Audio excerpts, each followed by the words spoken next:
श्री दुर्गा देव्याय नमः। आप सुनने जा रहे हैं द स्पिरिचुअल रीडर द्वारा प्रस्तुत संपूर्ण दुर्गा सप्तशती का पाठ। तो चलिए हम दुर्गा सप्तशती के प्रथम अध्याय का श्रवण करते हैं। अथ श्री दुर्गा सप्तशती प्रथमोऽध्यायः। दुर्गा सप्तशती के पहले अध्याय में मेधा ऋषि का राजा सुरथ और समाधि को भगवती की महिमा बताते हुए मधुकैटभ वध का प्रसंग सुनाना है। तो चलिए हम प्रथम अध्याय का श्रवण करते हैं। प्रथम चरित्र के ब्रह्मा ऋषि महाकाली देवता, गायत्री छंद, नंदा शक्ति, रक्तदंतिका बीज, अग्नि तत्व और ऋग्वेद स्वरूप हैं। श्री महाकाली देवता की प्रसन्नता के लिए प्रथम चरित्र के जप में विनियोग किया जाता है। भगवान विष्णु के सो जाने पर मधु और कैटभ को मारने के लिए कमल जन्मा ब्रह्मा जी ने जिनका स्तवन किया था, उन महाकाली देवी का मैं सेवन करता हूँ। वे अपने 10 हाथों में खड्ग, चक्र, गदा, बाण, धनुष, परिघ, शूल, भुसुंडी, मस्तक और शंख धारण करती हैं। उनके 3 नेत्र हैं। वे समस्त अंगों में दिव्य आभूषणों से विभूषित हैं। उनके शरीर की कांति नीलमणि के समान है तथा वे 10 मुख और 10 पैरों से युक्त हैं। मार्कंडेय उवाच। मार्कंडेय जी बोले, सूर्य के पुत्र सावर्णी जो 8वें मनु कहे जाते हैं, उनकी उत्पत्ति की कथा विस्तार पूर्वक कहता हूँ, सुनो। सूर्य कुमार महाभाग सावर्णी भगवती महामाया के अनुग्रह से जिस प्रकार मनवंतर के स्वामी हुए, वही प्रसंग सुनाता हूँ। पूर्व काल की बात है। स्वारोचिष मनवंतर में सुरथ नाम के एक राजा थे, जो चैत्र वंश में उत्पन्न हुए थे। उनका समस्त भूमंडल पर अधिकार था। वे प्रजा का अपने औरस पुत्रों की भांति धर्म पूर्वक पालन करते थे। तो भी उस समय कोला विध्वंसी नाम के क्षत्रिय उनके शत्रु हो गए। राजा सुरथ की दंड नीति बड़ी प्रबल थी। उनका शत्रुओं के साथ संग्राम हुआ। यद्यपि कोला विध्वंसी संख्या में कम थे, तो भी राजा सुरथ युद्ध में उनसे परास्त हो गए। तब वे युद्ध भूमि से अपने नगर को लौट आए और केवल अपने देश के राजा होकर रहने लगे। किंतु वहां भी उन प्रबल शत्रुओं ने उस समय महाभाग राजा सुरथ पर आक्रमण कर दिया।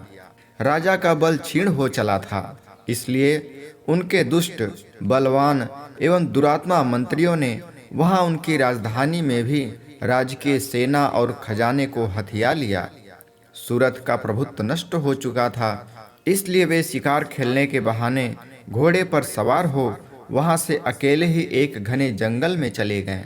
वहां उन्होंने विप्रवर मेधा मुनि का आश्रम देखा, जहां कितने ही हिंसक जीव परम शांति भाव से रहते थे। मुनि के बहुत से शिष्य उन वनों की शोभा बढ़ा रहे थे। वहां जाने पर मुनि ने उनका सत्कार किया और वे उन मुनि श्रेष्ठ के आश्रम पर इधर उधर विचरते हुए कुछ काल तक रहे। फिर ममता से आकृष्ट चित्त होकर वहां इस प्रकार चिंता करने लगे, पूर्व काल में मेरे पूर्वजों ने जिनका पालन किया था, वही नगर आज मुझसे रहित है। पता नहीं मेरे दुराचारी भृत्यगण उनकी धर्म पूर्वक रक्षा करते हैं या नहीं। जो सदा मद की वर्षा करने वाला और सूरवीर था, वह मेरा प्रधान हाथी अब शत्रुओं के अधीन होकर न जाने किन भोगों को भोगता होगा। जो लोग मेरी कृपा, धन और भोजन पाने से सदा मेरे पीछे पीछे चलते थे, वे निश्चय ही अब दूसरे राजाओं का अनुसरण करते होंगे। उन अव्ययी लोगों के द्वारा सदा खर्च होते रहने के कारण अत्यंत कष्ट से जमा किया हुआ मेरा वह खजाना खाली हो जाएगा। ये तथा और भी कई बातें राजा सुरथ निरंतर सोचते रहते थे। एक दिन उन्होंने वहां विप्रवर मेधा के आश्रम के निकट एक वैश्य को देखा और उससे पूछा, भाई तुम कौन हो? यहाँ तुम्हारे आने का क्या कारण है? तुम क्यों शोकग्रस्त हो और अनमने से दिखाई देते हो? राजा सुरथ का यह प्रेम पूर्वक कहा हुआ वचन सुनकर वैश्य ने विनीत भाव से उन्हें प्रणाम करके कहा। वैश्य बोला, राजन, मैं धनियों के कुल में उत्पन्न एक वैश्य हूँ। मेरा नाम समाधि है। मेरे दुष्ट स्त्री पुरुषों ने धन के लोभ से मुझे घर से बाहर निकाल दिया है। मैं इस समय धन, स्त्री और पुत्रों से वंचित हूँ। मेरे विश्वसनीय बंधुओं ने मेरा ही धन लेकर मुझे दूर कर दिया है। इसलिए दुखी होकर मैं वन में चला आया हूँ। यहाँ रहकर मैं इस बात को नहीं जानता कि मेरे पुत्रों की, स्त्री की और स्वजनों की कुशल है या नहीं।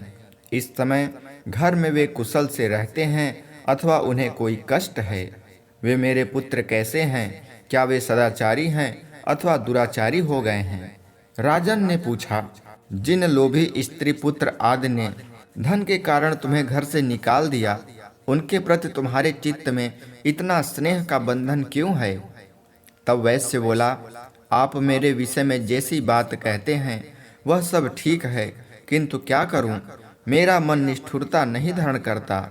उन्होंने धन के लोभ में पड़कर पिता के प्रति स्नेह, पति के प्रति प्रेम तथा आत्मीय जन के प्रति अनुराग को तिलांजलि दे दी। मुझे घर से निकाल दिया है। उन्हीं के प्रति मेरे हृदय में इतना स्नेह है। महामते, गुणहीन बंधुओं के प्रति भी जो मेरा चित्त इस प्रकार प्रेम मग्न हो रहा है, यह क्या है? इस बात को मैं जानकर भी नहीं जान पाता। उनके लिए मैं लंबी सांसें ले रहा हूँ और मेरा हृदय अत्यंत दुखित हो रहा है।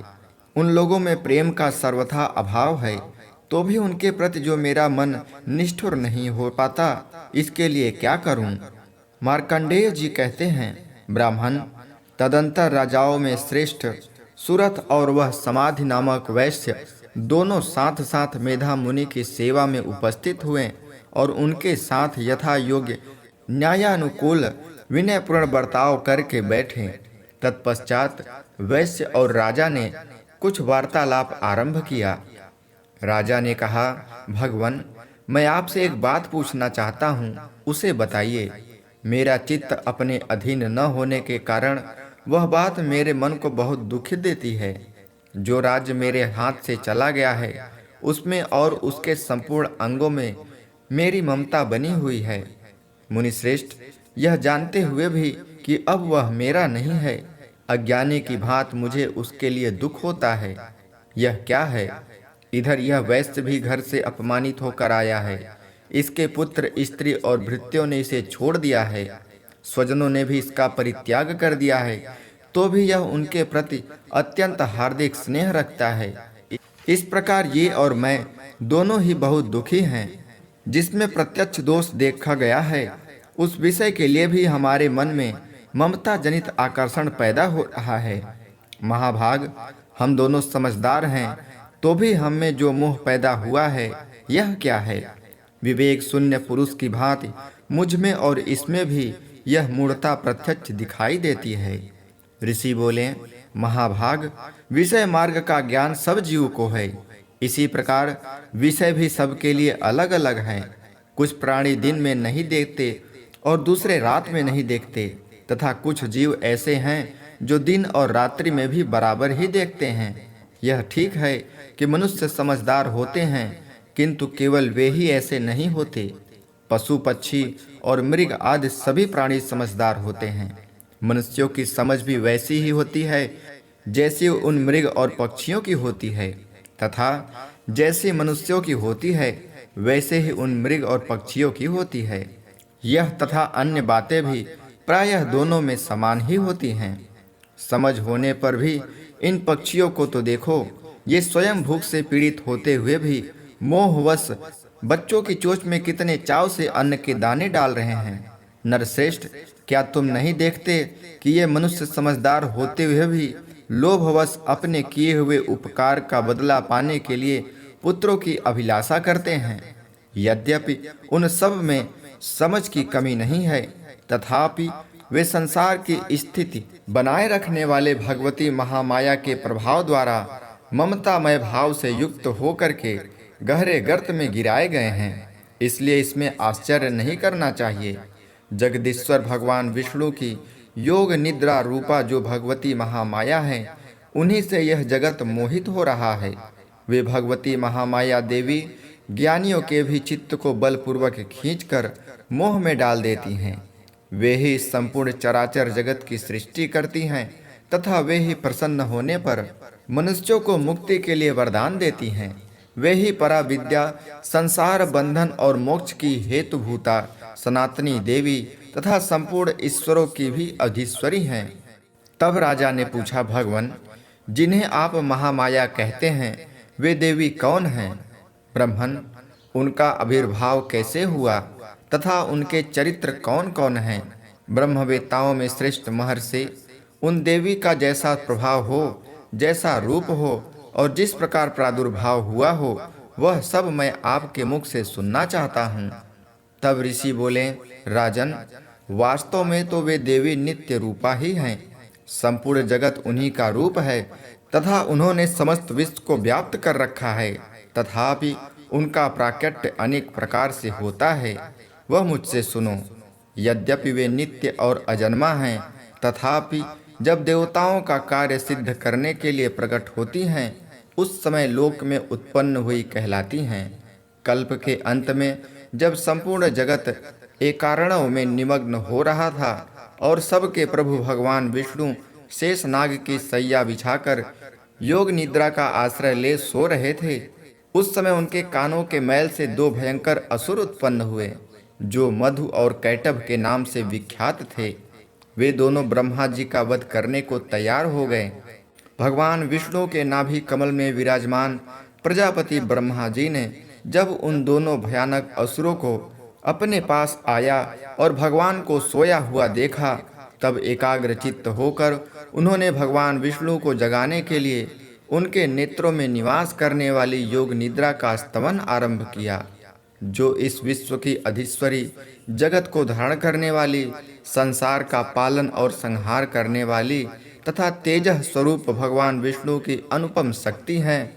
उन्हीं भगवती निद्रा देवी की भगवान ब्रह्मा स्तुति करने लगे। ब्रह्मा जी ने कहा, देवी, तुम ही स्वाहा, तुम ही स्वधा और तुम ही वशटकार हो। स्वर भी तुम्हारे ही स्वरूप हैं। तुम ही जीवनदायिनी सुधा हो। नित्य अक्षर प्रणव में आकार, उकार, मकार, इन तीन मात्राओं के रूप में तुम ही स्थित हो तथा इन तीन मात्राओं के अतिरिक्त जो बिंदु रूपा नित्य अर्ध मात्र है, जिसका विशेष रूप से उच्चारण नहीं किया जा सकता, वह भी तुम ही हो। देवी, तुम ही संध्या, सावित्री तथा परम जननी हो। देवी, तुम ही इस विश्व ब्रह्मांड को धारण करती हो। तुमसे ही इस जगत की सृष्टि होती है, तुम्ही से इसका पालन होता है और सदा तुम्ही कल्प के अंत में सबको अपना ग्रास बना लेती हो। जगन्मयी देवी, इस जगत की उत्पत्ति के समय तुम श्रेष्ठ रूपा हो, पालन काल में स्थिति रूपा हो तथा कल्पांत के समय संहार रूप धारण करने वाली हो। तुम ही महाविद्या, महामाया, महामेधा, महास्मृति, महामोह रूपा, महादेवी और महासुरा हो। तुम ही तीनों गुणों को उत्पन्न करने वाली सबकी प्रकृति हो। भयंकर काल रात्रि, महारात्रि और मोह रात्रि भी तुम ही हो। तुम ही श्री, तुम ही ईश्वरी, तुम ही ह्री और तुम ही बोध स्वरूपा बुद्धि हो। लज्जा, पुष्टि, तुष्टि, शांति और क्षमा भी तुम ही हो। तुम खड्ग धारणी, शूल धारणी, घोर रूपा तथा गदा, चक्र, शंख और धनुष धारण करने वाली हो। बाण, भुषुंडी और परिधि ये भी तुम्हारे अस्त्र हैं। तुम सैया और सौम्यतर हो। इतना ही नहीं, जितने भी सौम्य एवं सुंदर पदार्थ हैं, उन सब की अपेक्षा तुम अत्यधिक सुंदरी हो। पर और अपर, सबसे परे रहने वाली परमेश्वरी तुम ही हो। सर्वस्वरूपे देवी, कहीं भी सत असत रूप जो कुछ वस्तुएं हैं और उन सब की जो शक्ति है, वह तुम ही हो। ऐसी अवस्था में तुम्हारी स्तुति क्या हो सकती है? जो इस जगत की सृष्टि, पालन और संहार करते हैं, उन भगवान को भी जब तुमने निद्रा के अधीन कर दिया है, तब तुम्हारी स्तुति करने में यहाँ कौन समर्थ हो सकता है? मुझको, भगवान शंकर को तथा भगवान विष्णु को भी तुमने ही शरीर धारण कराया है, अतः तुम्हारी स्तुति करने की शक्ति किसमें है? देवी, तुम तो अपने इस उदार भाव से ही प्रशंसित हो। ये जो दोनों दुर्धर्ष असुर मधु और कैटभ हैं, इनको मुंह में डाल दो और जगदीश्वर भगवान विष्णु को शीघ्र ही जगा दो। साथ ही इनके भीतर इन दोनों महान असुरों को मार डालने की बुद्धि उत्पन्न कर दो। ऋषि कहते हैं, राजन, जब ब्रह्मा जी ने वहां मधु और कैटभ को मारने के उद्देश्य से भगवान विष्णु को जगाने के लिए तमोगुण की अधिष्ठात्री देवी योग निद्रा की इस प्रकार स्तुति की, तब वे भगवान के नेत्र, मुख, नासिका, बाहु, हृदय और वक्षस्थल से निकलकर अव्यक्त जन्मा ब्रह्मा जी की दृष्टि के समक्ष खड़ी हो गईं। योग निद्रा से मुक्त होने पर जगत के स्वामी भगवान जनार्दन उस एकारणव के जल में शेष नाग की सैया से जाग उठे। फिर उन्होंने उन दोनों असुरों को देखा। वे दुरात्मा मधु और कैटभ अत्यंत बलवान तथा पराक्रमी थे और क्रोध से लाल आंखें किए ब्रह्मा जी को खा जाने के लिए उद्योग कर रहे थे। तब भगवान श्री हरि ने उठकर उन दोनों के साथ 5000 वर्ष तक केवल बाहु युद्ध किया। वे दोनों भी अत्यंत बल के कारण उन्मत्त हो रहे थे। इधर महामाया ने भी उन्हें मोह में डाल रखा था, इसलिए वे भगवान विष्णु से कहने लगे, हम तुम्हारी वीरता से संतुष्ट हैं, तुम हम लोगों से कोई वर मांगो। श्री भगवान बोले, यदि तुम दोनों मुझ पर प्रसन्न हो तो अब मेरे हाथ से मारे जाओ। बस इतना सा ही मैंने वर मांगा है, यहाँ दूसरे किसी वर से क्या लेना। ऋषि कहते हैं, इस प्रकार धोखे में आ जाने पर जब उन्होंने संपूर्ण जगत में जल ही जल देखा, तब कमल नयन भगवान ने कहा, जहाँ पृथ्वी जल में डूबी हुई न हो, जहाँ सूखा स्थान हो, वहीं हमारा वध करो। ऋषि कहते हैं, तब तथास्तु कहकर शंख, चक्र और गदा धारण करने वाले भगवान ने उन दोनों के मस्तक अपनी जंघा पर रखकर चक्र से काट डाले।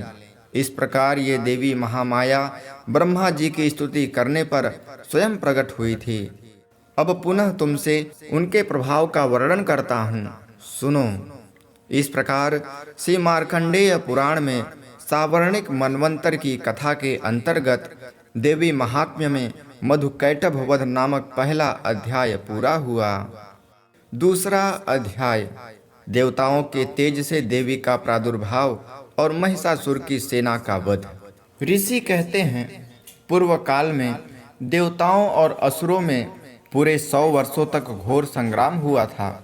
उनमें असुरों का स्वामी महिषासुर था और देवताओं के नायक इंद्र थे। उस युद्ध में देवताओं की सेना महाबली असुरों से परास्त हो गई। संपूर्ण देवताओं को जीतकर महिषासुर इंद्र बन बैठा। तब पराजित देवता प्रजापति ब्रह्मा जी को आगे करके उस स्थान पर गए जहां भगवान शंकर और विष्णु विराजमान थे। देवताओं ने महिषासुर के पराक्रम तथा अपनी पराजय का यथावत वृत्तांत उन दोनों देवेश्वरों से विस्तार पूर्वक कह सुनाया। वे बोले, भगवान, महिषासुर सूर्य, इंद्र, अग्नि, वायु, चंद्रमा, यम, वरुण तथा अन्य देवताओं के भी अधिकार छीनकर स्वयं ही सबका अधिष्ठाता बना बैठा है। उस दुरात्मा महिष ने समस्त देवताओं को स्वर्ग से निकाल दिया है। अब वे मनुष्यों की भांति पृथ्वी पर विचरते हैं। दैत्यों की यह सारी करतूत हमने आप लोगों से कह सुनाई।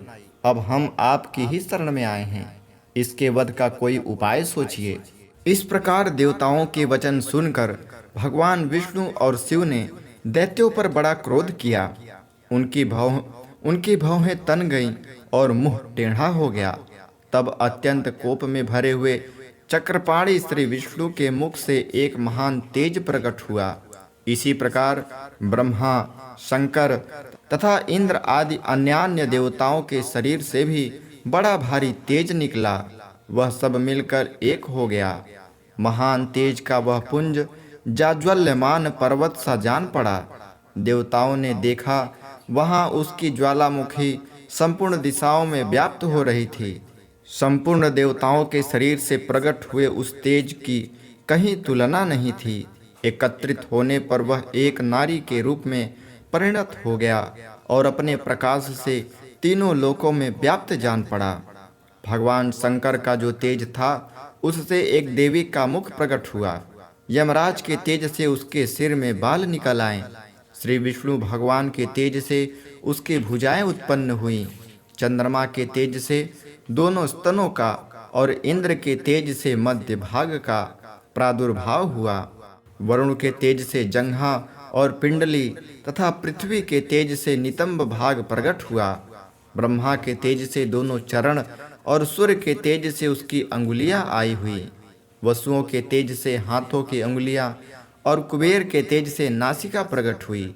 उस देवी के दांत प्रजापति के तेज से और तीनों नेत्र अग्नि के तेज से प्रकट हुए। उनके भौहें संध्या के और कान वायु के तेज से उत्पन्न हुए थे। इसी प्रकार अन्यान्य देवताओं के तेज से भी उस कल्याणमय देवी का आविर्भाव हुआ। तदंतर समस्त देवताओं के तेज पुंज से प्रकट हुई देवी को देखकर महिषासुर के सताए हुए देवता बहुत प्रसन्न हुए। पिनाकधारी भगवान शंकर ने अपने शूल से एक शूल निकालकर उन्हें दिया। फिर भगवान विष्णु ने भी अपने चक्र से चक्र उत्पन्न करके भगवती को अर्पण किया। वरुण ने भी शंख भेंट किया। अग्नि ने उन्हें शक्ति दी और वायु ने धनुष तथा बाण से भरे हुए 2 तरकस प्रदान किए। सहस्त्र नेत्रों वाले देवराज इंद्र ने अपने वज्र से वज्र उत्पन्न करके दिया और ऐरावत हाथी से उतार कर एक घंटा भी प्रदान किया। यमराज ने काल दंड से दंड, वरुण ने पास, प्रजापति ने स्फटिक काक्ष की माला तथा ब्रह्मा जी ने कमंडलू भेंट किया। सूर्य ने देवी के समस्त रोमकूपों में अपने किरणों का तेज भर दिया। काल ने उन्हें चमकती हुई ढाल और तलवार दी। क्षीर समुद्र ने उज्ज्वल हार तथा कभी जीर्ण न होने वाले 2 दिव्य वस्त्र भेंट किए। साथ ही उन्होंने दिव्य चूड़ामणि, 2 कुंडल, कड़े, उज्ज्वल अर्धचंद्र, सब बाहुओं के लिए केयूर, दोनों चरणों के लिए निर्मल नुपुर, गले की सुंदर हंसली और सब अंगुलियों में पहनने के लिए रत्नों की बनी अंगूठियां भी दी। विश्वकर्मा ने उन्हें अत्यंत निर्मल फरसा भेंट किया। साथ ही अनेक प्रकार के वस्त्र और अभेद्य कवच दिए। इनके सिवा मस्तक और वक्षस्थल पर धारण करने के लिए कभी न कुम्हलाने वाले कमलों की मालाएं दी। जलद ने उन्हें सुंदर कमल का फूल भेंट किया। हिमालय ने सवारी के लिए सिंह तथा भांत भांत के रत्न समर्पित किए। ध्यानाध्यक्ष कुबेर ने मधु से भरा पान पात्र तथा संपूर्ण नगरों के राजा शेष ने जो इस पृथ्वी को धारण करते हैं उन्हें बहुमूल्य मणियों से विभूषित नागहार भेंट दिया। इसी प्रकार अन्य देवताओं ने भी आभूषण और वस्त्र शस्त्र देकर देवी का सम्मान किया। तत्पश्चात उन्होंने बारंबार अट्टहास पूर्वक उच्च स्वर में गर्जना की। उनके भयंकर नाद से संपूर्ण आकाश गूंज उठा। देवी का वह अत्यंत उच्च स्वर से किया हुआ सिंहनाद कहीं समा न सका। आकाश उसके सामने लघु प्रतीत होने लगा। उससे बड़े जोर की प्रतिध्वनि हुई जिससे संपूर्ण विश्व में हलचल मच गई और समुद्र कांप उठे। पृथ्वी डोलने लगी और समस्त पर्वत हिलने लगे। उस समय देवताओं ने अत्यंत प्रसन्नता के साथ सिंहवाहिनी भगवती से कहा, देवी तुम्हारी जय हो।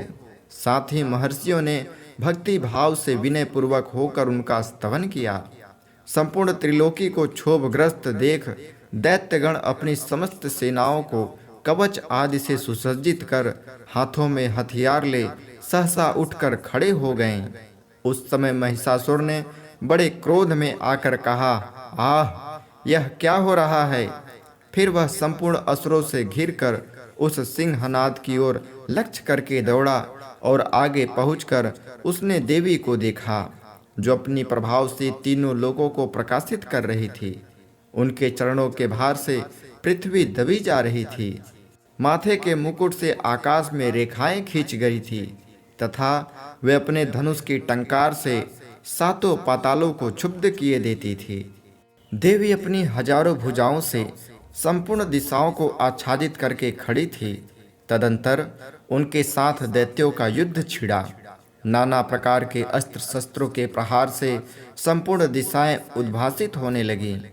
चिच्छूर नामक महान असुर महिषासुर का सेना नायक था। वह देवी के साथ युद्ध करने लगा। अन्य देवताओं की चतुरंगिणी सेना साथ लेकर चामर भी लड़ने लगा। 60,000 रथियों के साथ आकर उदग्र नामक महादैत्य ने लोहा लिया।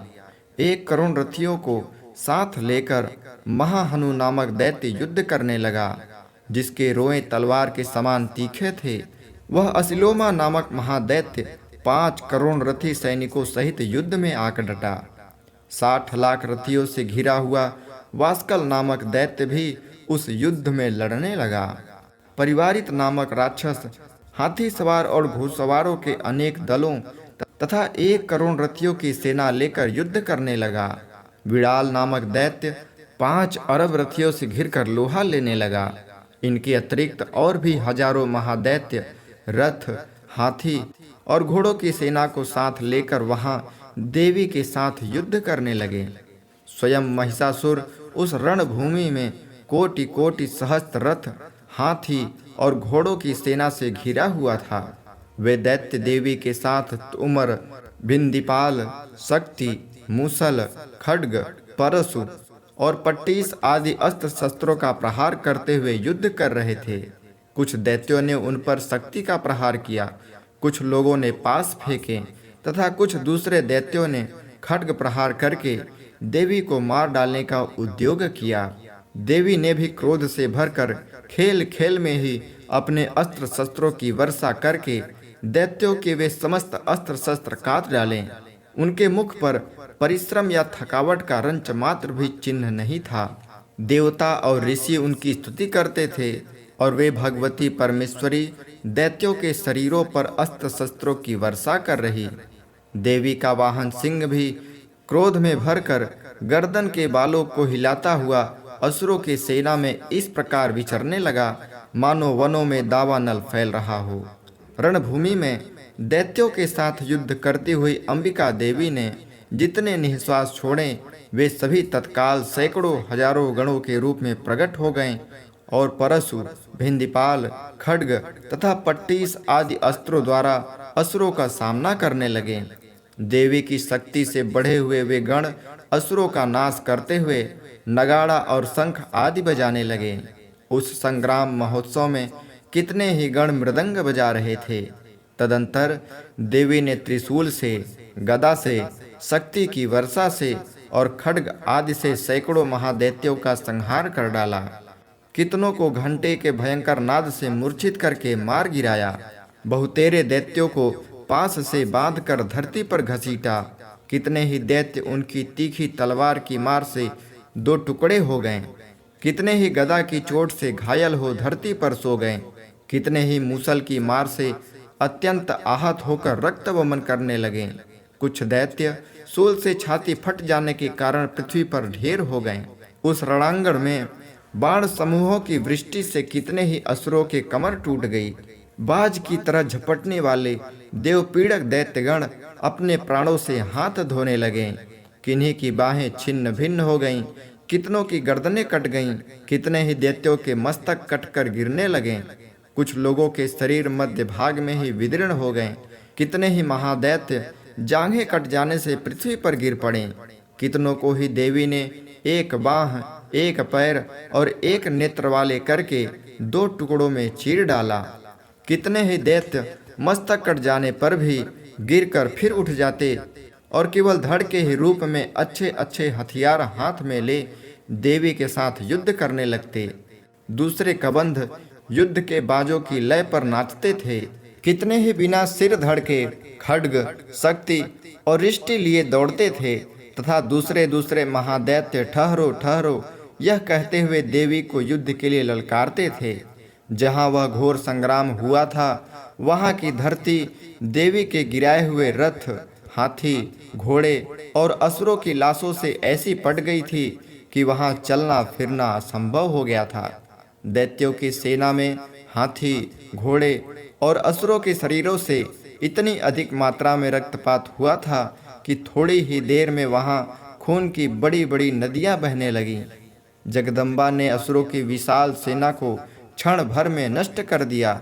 ठीक उसी तरह जैसे तृण और काठ के भारी ढेर को आग कुछ ही क्षणों में भस्म कर देती है। और वह सिंह भी गर्दन के बालों को हिला हिलाकर जोर जोर से गर्जना करता हुआ दैत्यों के शरीरों से मानो उनके प्राण चूने लेता। वहां देवी के गणों ने भी उन महादैत्यों के साथ ऐसा युद्ध किया जिससे आकाश में खड़े हुए देवतागण उन पर बहुत संतुष्ट हुए और फूल बरसाने लगे।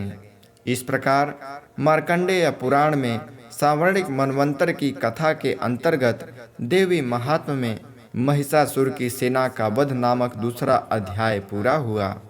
तीसरा अध्याय, सेनापतियों सहित महिषासुर का वध। ऋषि कहते हैं, दैत्यों की सेना को इस प्रकार तहस नहस होते देख महादैत्य सेनापति चिच्छूर क्रोध में भरकर अंबिका देवी से युद्ध करने के लिए आगे बढ़ा। वह असुर रणभूमि में देवी के ऊपर इस प्रकार बाणों की वर्षा करने लगा जैसे बादल मेरुगिर के शिखर पर पानी की धाराएं बरसा रहा हो। तब देवी ने अपने बाणों से उसके बाण समूह को अनायास ही काटकर उसके घोड़ों और सारथी को भी मार डाला।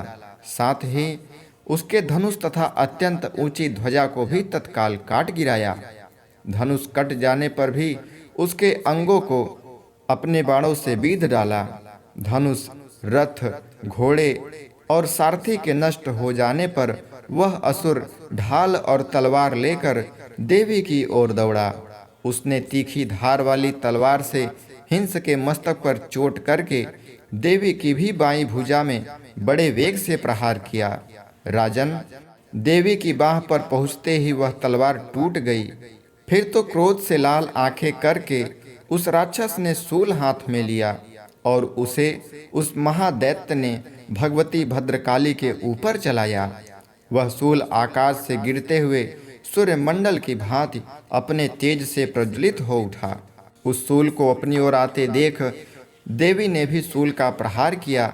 उससे राक्षस के सूल के सैकड़ों टुकड़े हो गए।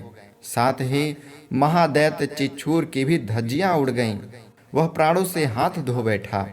महिषासुर के सेनापति उस पराक्रमी चिच्छूर के मारे जाने पर देवताओं को पीड़ा देने वाला चामर हाथी पर चढ़कर आया। उसने भी देवी के ऊपर शक्ति का प्रहार किया, किंतु जगदम्बा ने उसे अपने हुंकार से ही आहत एवं विप्रभ करके तत्काल पृथ्वी पर गिरा दिया। शक्ति टूटकर गिरी हुई देख चामर को बड़ा क्रोध हुआ। अब उसने सूल चलाया, किंतु देवी ने उसे भी अपने बाणों द्वारा काट डाला। इतने में ही देवी का सिंह उछलकर हाथी के मस्तक पर चढ़ा और उस दैत्य के साथ खूब जोर लगाकर बाहुयुद्ध करने लगा। वे दोनों लड़ते लड़ते हाथी से पृथ्वी पर आ गए, एक दूसरे पर बड़े भयंकर प्रहार करते हुए लड़ने लगे। तदंतर सिंह बड़े वेग से आकाश की ओर उछला और उधर से गिरते समय अपने पंजों की मार से चामर का सिर धड़ से अलग कर दिया। इसी प्रकार उदग्र भी शिला और वृक्ष आदि की मार खाकर रणभूमि में देवी के हाथ से मारा गया तथा कराल भी दांतों, मुक्कों और थप्पड़ों की चोट से धराशाही हो गया। क्रोध से भरी हुई देवी ने गदा की चोट से उद्धत का कचूमर निकाल डाला। भिंदीपाल से वास्कल को तथा बाणों से ताम्र और अंधक को मौत के घाट उतार दिया। 3 नेत्रों वाली परमेश्वरी ने त्रिशूल से उग्रास्य, उग्रवीर्य तथा महाहनु नामक दैत्यों को मार डाला। तलवार की चोट से विड़ाल के मस्तक को धड़ से काट डाला। दुर्धर और दुर्मुख इन दोनों को भी अपने बाणों से यमलोक भेज दिया। इस प्रकार अपनी सेना का संहार होता देख महिषासुर ने भैंसे का रूप धारण करके देवी के गणों को त्रास देना आरंभ किया। किन्हीं को थुथुनों से मारकर, किन्हीं के ऊपर खुरों का प्रहार करके, किन्हीं किन्हीं को पूंछ से चोट पहुंचाकर, कुछ को सिंहों से विदीर्ण करके, कुछ गणों को वेग से, किसी को सिंहनाद से, कुछ को चक्कर देकर और कितनों को निःश्वास वायु के झोंकों से धराशाही कर दिया। इस प्रकार गणों की सेना को गिराकर वह असुर महादेवी के सिंह को मारने के लिए झपटा। इससे जगदम्बा को बड़ा क्रोध हुआ। उधर महापराक्रमी महिषासुर भी क्रोध में भरकर धरती को खुरों से खोदने लगा तथा अपने सिंहों से ऊंचे ऊंचे पर्वतों को उठाकर फेंकने और गर्जने लगा। उसके वेग से चक्कर देने के कारण पृथ्वी क्षुब्ध होकर फटने लगी। उसकी पूंछ से टकराकर समुद्र सब ओर से धरती को डुबोने लगा। हिलते हुए सिंहों के आघात से विदीर्ण होकर बादलों के टुकड़े टुकड़े हो गए। उसके श्वास की प्रचंड वायु के वेग से उड़े हुए सैकड़ों पर्वत आकाश से गिरने लगे। इस प्रकार क्रोध में भरे हुए उस महादैत्य को अपनी ओर आते देख चंडिका ने उसका वध करने के लिए महान क्रोध किया। उन्होंने पास फेंक कर उस महान असुर को बांध लिया। उस महासंग्राम में बंध जाने पर उसने भैंसे का रूप त्याग दिया और तत्काल सिंह के रूप में वह प्रकट हो गया। उस अवस्था में जगदम्बा ज्यों ही उसका मस्तक काटने के लिए उद्यत हुई, त्यों ही वह खड्गधारी पुरुष के रूप में दिखाई देने लगा। तब देवी ने तुरंत ही बाणों की वर्षा करके ढाल और तलवार के साथ उस पुरुष को भी बींध डाला। इतने में ही वह महान गजराज के रूप में परिणित हो गया तथा अपनी सूंड से देवी के विशाल सिंह को खींचने और गर्जने लगा। खींचते समय देवी ने तलवार से उसकी सूंड काट डाली। तब वह महादैत्य ने पुनः भैंसे का सिर धारण कर लिया और पहले की भांति चराचर प्राणियों सहित तीनों लोकों को व्याकुल करने लगा। तब क्रोध से भरी हुई जगन माता चंडिका बारंबार उत्तम मधु का पान करने और लाल आंखें करके हंसने लगी। उधर वह बल और पराक्रम के मद में उन्मत्त हुआ राक्षस गर्जने और अपनी सिंहों से चंडी के ऊपर पर्वतों को फेंकने लगा। उस समय देवी ने बाणों के समूहों से उसके फेंके हुए पर्वतों को चूर करती हुई बोली। बोलते समय उनका मुख मधु के मद से लाल हो रहा था और वाणी लड़खड़ा रही थी। देवी ने कहा, ओ मूढ़, मैं जब तक मधु पीती हूँ तब तक तू क्षण भर के लिए खूब गर्ज ले। मेरे हाथ से यहीं तेरा मृत्यु हो जाने पर अब शीघ्र ही देवता भी गर्जना करेंगे। ऋषि कहते हैं, यो कहकर देवी उछली और उस महादैत्य के ऊपर चढ़ गईं। फिर अपने पैर से उसे दबाकर उन्होंने शूल से उसके कंठ में आघात किया। उनके पैर से दबा होने पर भी महिषासुर अपने मुख से अभी आधे शरीर से ही बाहर निकल पाया था कि देवी ने अपने प्रभाव से उसे रोक दिया। आधा शरीर निकला होने पर भी वह महादैत्य देवी से युद्ध करने लगा। तब देवी ने बहुत बड़ी तलवार से उसका मस्तक काट गिराया। फिर तो हाहाकार करती हुई दैत्यों की सारी सेना भाग गई तथा संपूर्ण देवता अत्यंत प्रसन्न हो गए। दैत्याओं ने दिव्य महर्षियों के साथ दुर्गा देवी का स्तवन किया। गंधर्वराज गाने लगे तथा अप्सराएं नृत्य करने लगीं। इस प्रकार श्री मार्कंडेय पुराण में सावर्णिक मनवंतर की कथा के अंतर्गत देवी महात्म्य में महिषासुर वध नामक तीसरा अध्याय पूरा हुआ। चौथा अध्याय इंद्रादि देवताओं द्वारा देवी की स्तुति। ऋषि कहते हैं, अत्यंत पराक्रमी दुरात्मा महिषासुर तथा उसकी दैत्य सेना के देवी के हाथ से मारे जाने पर इंद्र आदि देवता प्रणाम के लिए गर्दन तथा कंधे झुकाकर उन भगवती दुर्गा का उत्तम वचनों द्वारा स्तवन करने लगे। उस समय उनके सुंदर अंगों में अत्यंत हर्ष के कारण रोमांच हो आया। देवता बोले, संपूर्ण देवताओं की शक्ति का समुदाय ही जिनका स्वरूप है तथा जिन देवी ने अपनी शक्ति से संपूर्ण जगत को व्याप्त कर रखा है, समस्त देवताओं और महर्षियों की पूजनीय उन जगदम्बा को हम भक्ति पूर्वक नमस्कार करते हैं। वे हम लोगों का कल्याण करें। जिनके अनुपम प्रभाव और बल का वर्णन करने में भगवान शेषनाग, ब्रह्मा जी तथा महादेव जी भी समर्थ नहीं हैं, वे भगवती चंडिका संपूर्ण जगत का पालन एवं अशुभ भय का नाश करने का विचार करें।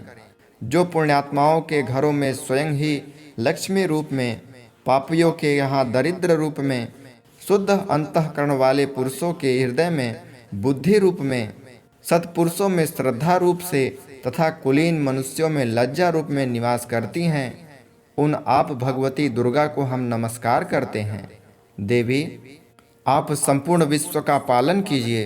देवी, आपके इस अचिंत्य रूप का, असुरों का नाश करने वाले भारी पराक्रम का तथा समस्त देवताओं और दैत्यों के समक्ष युद्ध में प्रकट किए हुए आपके अद्भुत चरित्रों का हम किस प्रकार वर्णन करें।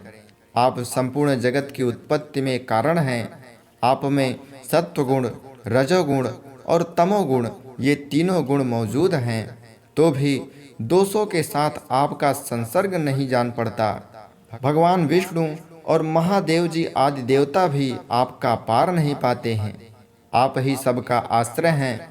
यह समस्त जगत आपका अंशभूत है, क्योंकि आप सबकी आदिभूत अव्याकृत परा प्रकृति हैं। देवी, संपूर्ण यज्ञों में जिसके उच्चारण से सब देवता तृप्ति लाभ करते हैं, वह स्वाहा आप ही हैं।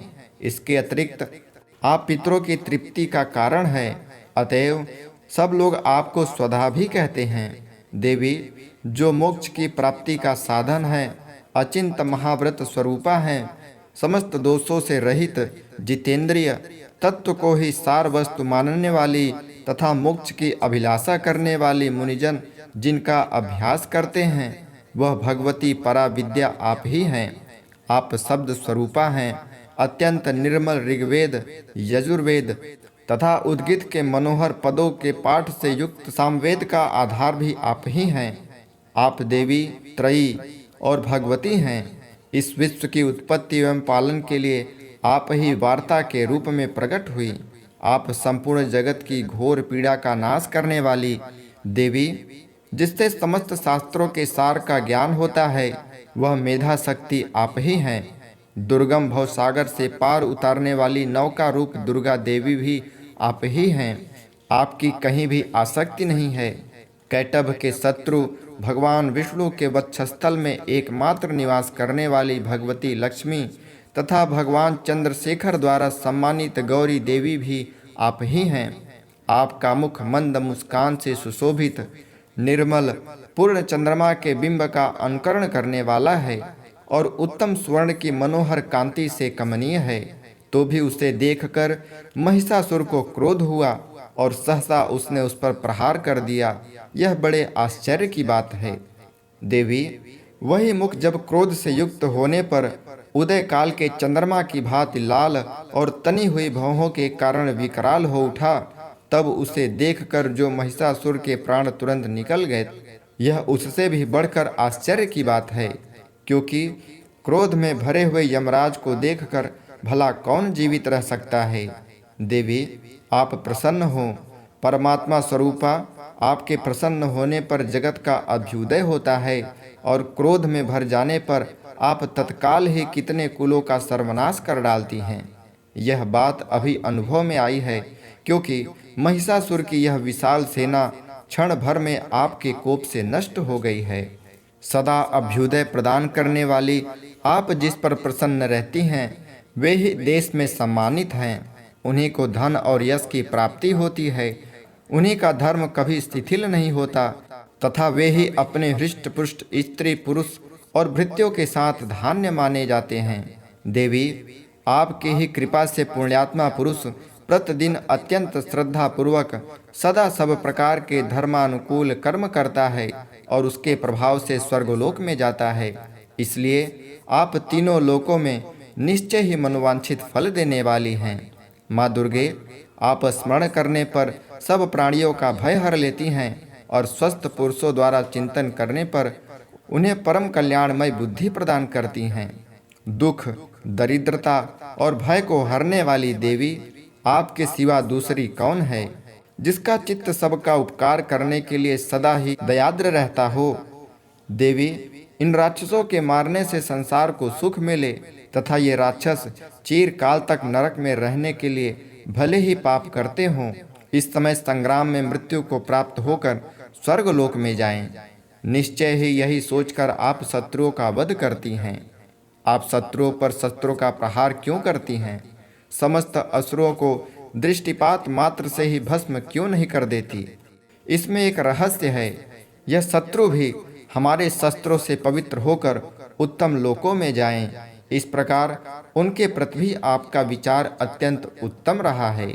खड्ग के तेजः पुंज की भयंकर दीप्ति से तथा आपके त्रिशूल के अग्रभाग की घनीभूत प्रभा से चौंधियाकर जो असुर की आंखें फूट नहीं गईं, उसमें कारण यही था कि वे मनोहर रश्मियों से युक्त चंद्रमा के समान आनंद प्रदान करने वाले आपके इस सुंदर मुख का दर्शन करते थे। देवी, आपका शील दुराचारियों के बुरे बर्ताव को दूर करने वाला है। साथ ही यह रूप ऐसा है जो कभी चिंतन में नहीं आ सकता और जिसकी कभी दूसरों से तुलना नहीं की जा सकती। तथा आपका बल और पराक्रम तो उन दैत्यों का भी नाश करने वाला है जो कभी देवताओं के पराक्रम को भी नष्ट कर चुके थे। इस प्रकार आपने शत्रुओं पर भी अपनी दया ही प्रकट की है। वरदायिनी देवी, आपके इस पराक्रम की किसके साथ तुलना हो सकती है? तथा शत्रुओं को भय देने वाला एवं अत्यंत मनोहर ऐसा रूप भी आपके सिवा और कहाँ है? हृदय में कृपा और युद्ध में निष्ठुरता, ये दोनों बातें तीनों लोकों के भीतर केवल आप में ही देखी गईं। मातः, आपने शत्रुओं का नाश करके इस समस्त त्रिलोकी की रक्षा की। उन शत्रुओं को भी युद्ध भूमि में मारकर स्वर्गलोक में पहुंचाया है तथा उन्मत्त दैत्यों से प्राप्त होने वाले हम लोगों के भय को भी दूर कर दिया है। आपको हमारा नमस्कार है। देवी, आप शूल से हमारी रक्षा करें। अंबिके, आप खड्ग से हमारी रक्षा करें तथा घंटा की ध्वनि और धनुष की टंकार से भी हम लोगों की रक्षा करें। चंडिके, पूर्व, पश्चिम और दक्षिण दिशा में आप हमारी रक्षा करें तथा ईश्वरी, अपने त्रिशूल को घुमाकर आप उत्तर दिशा में भी हमारी रक्षा करें। तीनों लोकों में आपके जो परम सुंदर एवं अत्यंत भयंकर रूप विचरते रहते हैं, उनके द्वारा भी आप हमारी तथा इस भूलोक की रक्षा करें। अंबिके, आपके कर पल्लवों में शोभा पाने वाले खड्ग, शूल और गदा आदि जो अस्त्र हों, उन सब के द्वारा आप सब ओर से हम लोगों की रक्षा करें।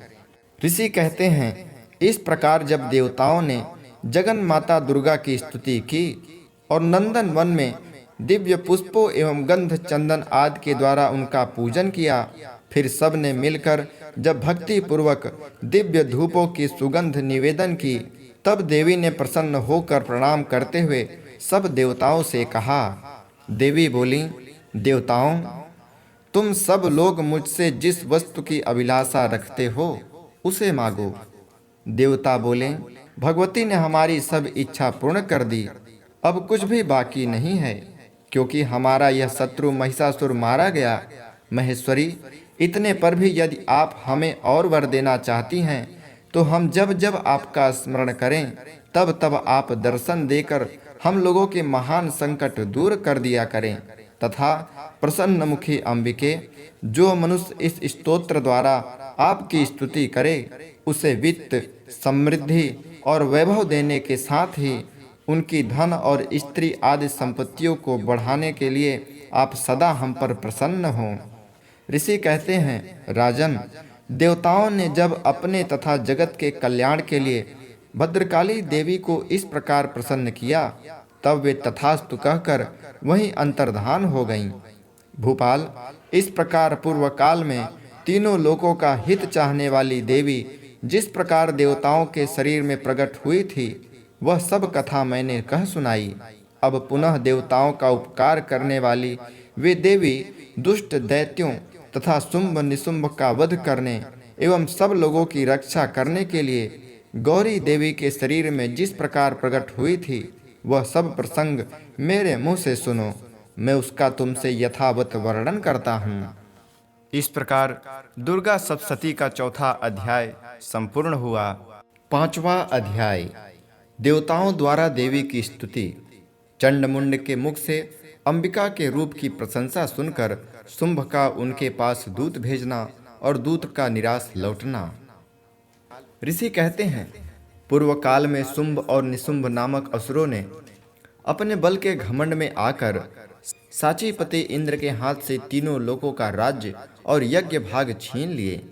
वे ही दोनों सूर्य, चंद्रमा, कुबेर, यम और वरुण के अधिकार का भी उपयोग करने लगे। वायु और अग्नि का कार्य भी वे ही करने लगे। उन दोनों ने सब देवताओं को अपमानित, राजभ्रष्ट, पराजित तथा अधिकारहीन करके स्वर्ग से निकाल दिया।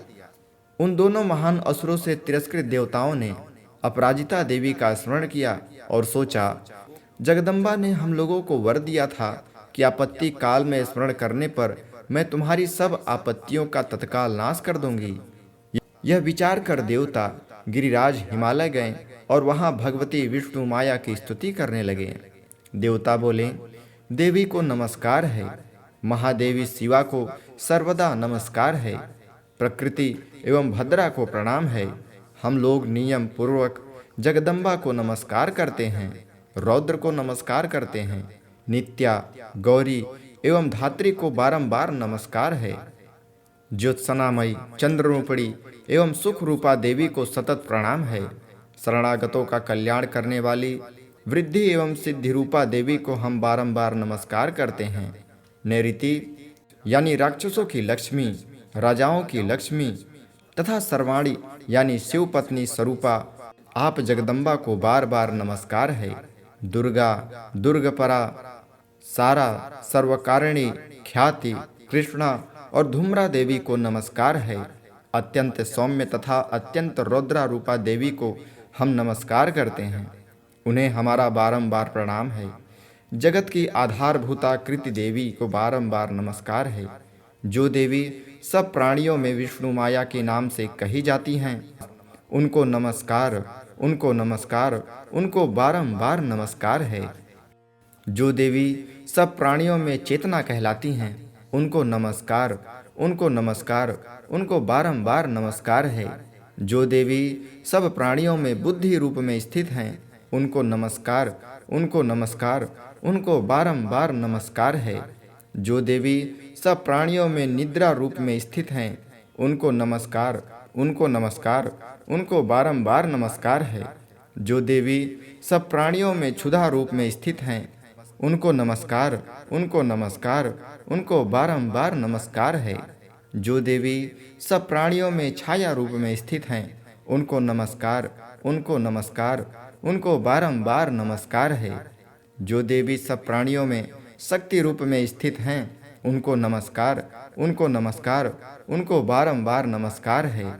जो देवी सब प्राणियों में तृष्णा रूप में स्थित हैं, उनको नमस्कार, उनको नमस्कार, उनको बारंबार नमस्कार है।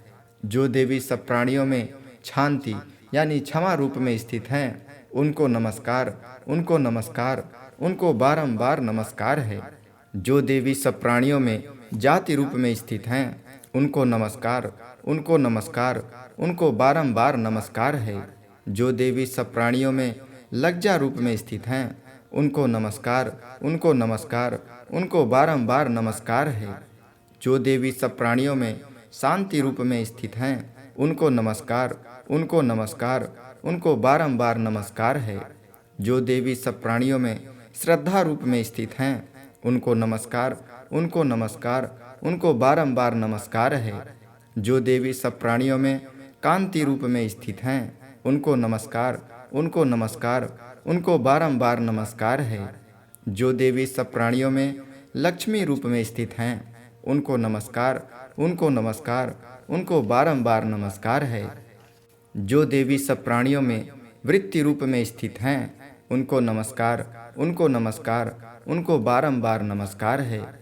जो देवी सब प्राणियों में स्मृति रूप में स्थित हैं, उनको नमस्कार, उनको नमस्कार, उनको बारंबार नमस्कार है। जो देवी सब प्राणियों में दया रूप में स्थित हैं, उनको नमस्कार, उनको नमस्कार, उनको बारंबार नमस्कार है। जो देवी सब प्राणियों में तुष्टि रूप में स्थित हैं, उनको नमस्कार, उनको नमस्कार, उनको बारंबार नमस्कार है। जो देवी सब प्राणियों में माता रूप में स्थित हैं, उनको नमस्कार, उनको नमस्कार, उनको बारंबार नमस्कार है। जो देवी सब प्राणियों में भ्रांति रूप में स्थित हैं, उनको नमस्कार है, उनको नमस्कार है, उनको नमस्कार है। जो देवी इंद्रिय वर्ग की अधिष्ठात्री देवी एवं सब प्राणियों में सदा व्याप्त रहने वाली हैं, उन व्याप्ति देवी को बारंबार नमस्कार है। जो देवी चैतन्य रूप में इस संपूर्ण जगत को व्याप्त करके स्थित हैं, उनको नमस्कार, उनको नमस्कार, उनको बारंबार नमस्कार है। पूर्व काल में अपने अभिष्ट की प्राप्ति होने से देवताओं ने जिनकी स्तुति की, तथा देवराज इंद्र ने बहुत दिनों तक जिनका सेवन किया, वह कल्याण की साधन भूता ईश्वरी हमारा कल्याण और मंगल करें तथा सारी आपत्तियों का नाश कर डालें। उद्रिंड दैत्यों से सताए हुए हम सभी लोग जिन परमेश्वरी को इस समय नमस्कार करते हैं तथा जो भक्ति से विनम्र पुरुषों द्वारा स्मरण की जाने पर तत्काल ही संपूर्ण विपत्तियों का नाश कर देती हैं, वे जगदम्बा हमारा संकट दूर करें। ऋषि कहते हैं, राजन, इस प्रकार जब देवता स्तुति कर रहे थे, उस समय पार्वती देवी गंगा जी के जल में स्नान करने के लिए वहां आई। सुंदर बाहों वाली भगवती ने देवताओं से पूछा, आप लोग यहाँ किसकी स्तुति कर रहे हैं? तब उन्हीं के शरीर से प्रकट हुई शिवा देवी बोली, शुंभ दैत्य से तिरस्कृत और युद्ध में निशुंभ से पराजित हो यहाँ एकत्रित हुए ये समस्त देवता यह मेरी ही स्तुति कर रहे हैं। पार्वती जी के शरीर कोश से अंबिका का प्रादुर्भाव हुआ था, इसलिए वे समस्त लोकों में कौशिकी कही जाती हैं। कौशिकी के प्रकट होने के बाद पार्वती देवी का शरीर काले रंग का हो गया, अतः वे हिमालय पर रहने वाली कालिका देवी के नाम से विख्यात हुईं। तदंतर शुंभ निशुंभ के भृत्य चंड मुंड वहां आए और उन्होंने परम रूप धारण करने वाली अंबिका देवी को देखा। फिर वे शुंभ के पास जाकर बोली, महाराज, एक अत्यंत मनोहर स्त्री है जो अपनी दिव्य कांति से हिमालय को प्रकाशित कर रही है। वैसा उत्तम रूप कहीं किसी भी ने नहीं देखा। असुरेश्वर, पता लगाइए यह देवी कौन है और उसे ले आइए। प्रत्येक अंग बहुत ही सुंदर है तथा वह अपने श्रृंगारों की प्रभा से संपूर्ण दिशाओं में प्रकाश फैला रही है। दैत्यराज, अभी वह हिमालय पर ही मौजूद है, आप उसे देख सकते हैं। प्रभु, तीनों लोकों में मणि, हाथी और घोड़े आदि जितने भी रत्न हैं, वे सब इस समय आपके घर में शोभा पाते हैं। हाथियों में रत्नभूत ऐरावत, यह अपराजिता का वृक्ष और यह उच्चैश्वा घोड़ा, यह सब आपने इंद्र से ले लिया है। हंसों से जुता हुआ यह विमान भी आपके आंगन में शोभा पाता है। यह रत्नभूत अद्भुत विमान जो पहले ब्रह्मा जी के पास था, अब आपके यहाँ लाया गया है। यह महापद्म नामक निधि आप कुबेर से छीन लाए हैं। समुद्र ने भी आपको किंजलकिनी नाम की माला भेंट की है, जो केसरों से सुशोभित है और जिसके कमल कभी कुमलाते नहीं। सुवर्ण की वर्षा करने वाला वरुण का छत्र भी आपके घर में शोभा पाता है तथा यह श्रेष्ठ रथ जो पहले प्रजापति के अधिकार में था, अब आपके पास मौजूद है। दैत्येश्वर, मृत्यु की उत्क्रांतिता देवी नाम वाली शक्ति भी आपने छीन ली है तथा वरुण का पास और समुद्र में होने वाले सब प्रकार के रत्न आपके भाई निशुंभ के अधिकार में हैं। अग्नि भी स्वतः शुद्ध किए हुए 2 वस्त्र आपकी सेवा में अर्पित किए हैं। दैत्यराज, इस प्रकार सभी रत्न आपने एकत्रित कर लिए हैं। फिर जो यह स्त्री में रत्न रूप कल्याणमयी देवी है, इसे आप क्यों नहीं अपने अधिकार में कर लेते? ऋषि कहते हैं, चंड मुंड का यह वचन सुनकर शुंभ ने महादैत्य सुग्रीव को दूत बनाकर देवी के पास भेजा और कहा, तुम मेरी आज्ञा से उसके सामने ये बातें कहना और ऐसा उपाय करना जिससे प्रसन्न होकर वह शीघ्र ही यहाँ आ जाए। वह दूत पर्वत के अत्यंत रमणीय प्रदेश में जहाँ देवी मौजूद थी गया और मधुर वाणी में कोमल वचन बोला। दूत बोला, देवी, दैत्यराज शुंभ इस समय तीनों लोकों के परमेश्वर हैं। मैं उन्हीं का भेजा हुआ दूत हूँ और यहाँ तुम्हारे ही पास आया हूँ। उनकी आज्ञा सब देवता एक स्वर में मानते हैं, कोई उनका उल्लंघन नहीं कर सकता। वे संपूर्ण देवताओं को परास्त कर चुके हैं। उन्होंने तुम्हारे लिए जो संदेश दिया है उसे सुनो। संपूर्ण त्रिलोकी की मेरे अधिकार में हैं। देवता भी मेरी आज्ञा के अधीन चलते हैं। संपूर्ण यज्ञों के भागों को मैं ही पृथक पृथक भोगता हूँ। तीनों लोकों में जितने श्रेष्ठ रत्न हैं वे सब मेरे अधिकार में हैं। देवराज इंद्र का वाहन ऐरावत जो हाथी में रत्न के समान है, मैंने छीन लिया है। क्षीर सागर का मंथन करने से जो अश्वरत्न उच्छैश्वा प्रकट हुआ था, उसे देवताओं ने मेरे पैरों पर पड़कर समर्पित कर दिया है। सुंदरी, उनके सिवा और जितने भी रत्नभूत पदार्थ देवताओं, गंधर्वों और नागों के पास थे, वे सब मेरे ही पास आ गए हैं।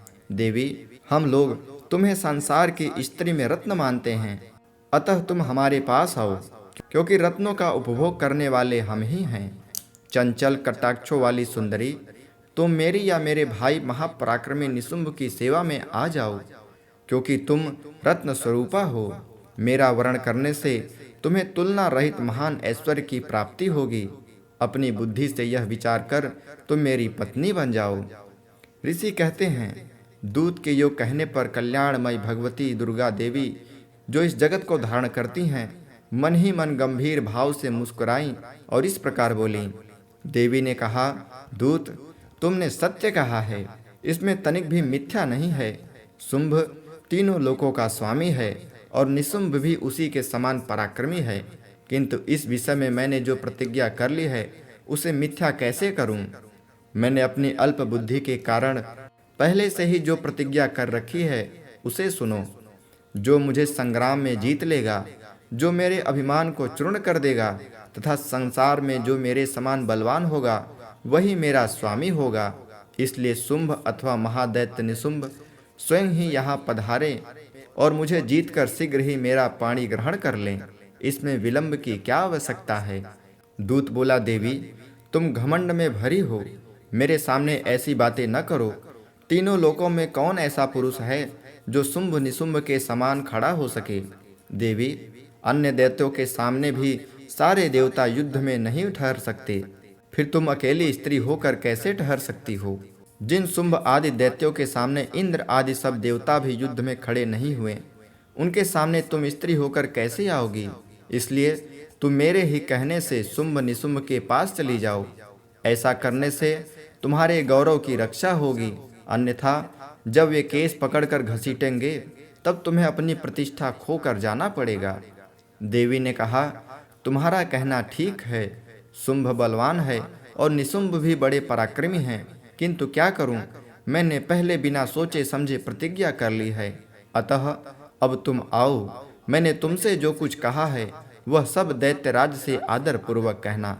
अब तुम जाओ, मैंने तुमसे जो कुछ कहा है वह सब दैत्यराज से आदर पूर्वक कहना, फिर वे जो उचित जान पड़े करें।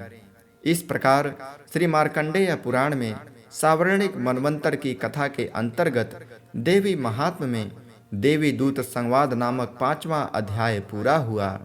6वां अध्याय, धूम्रलोचन वध। ऋषि कहते हैं, देवी का यह वचन सुनकर दूत को बड़ा अमर्ष हुआ और उसने दैत्यराज के पास जाकर सब समाचार विस्तार पूर्वक कह सुनाया। दूत के यह वचन को सुनकर दैत्यराज कुपित हो उठा और दैत्य सेनापति धूम्रलोचन से बोला, धूम्रलोचन, तुम शीघ्र अपनी सेना साथ लेकर जाओ और उस दुष्ट के केस पकड़कर घसीटते हुए उसे बलपूर्वक यहाँ ले आओ।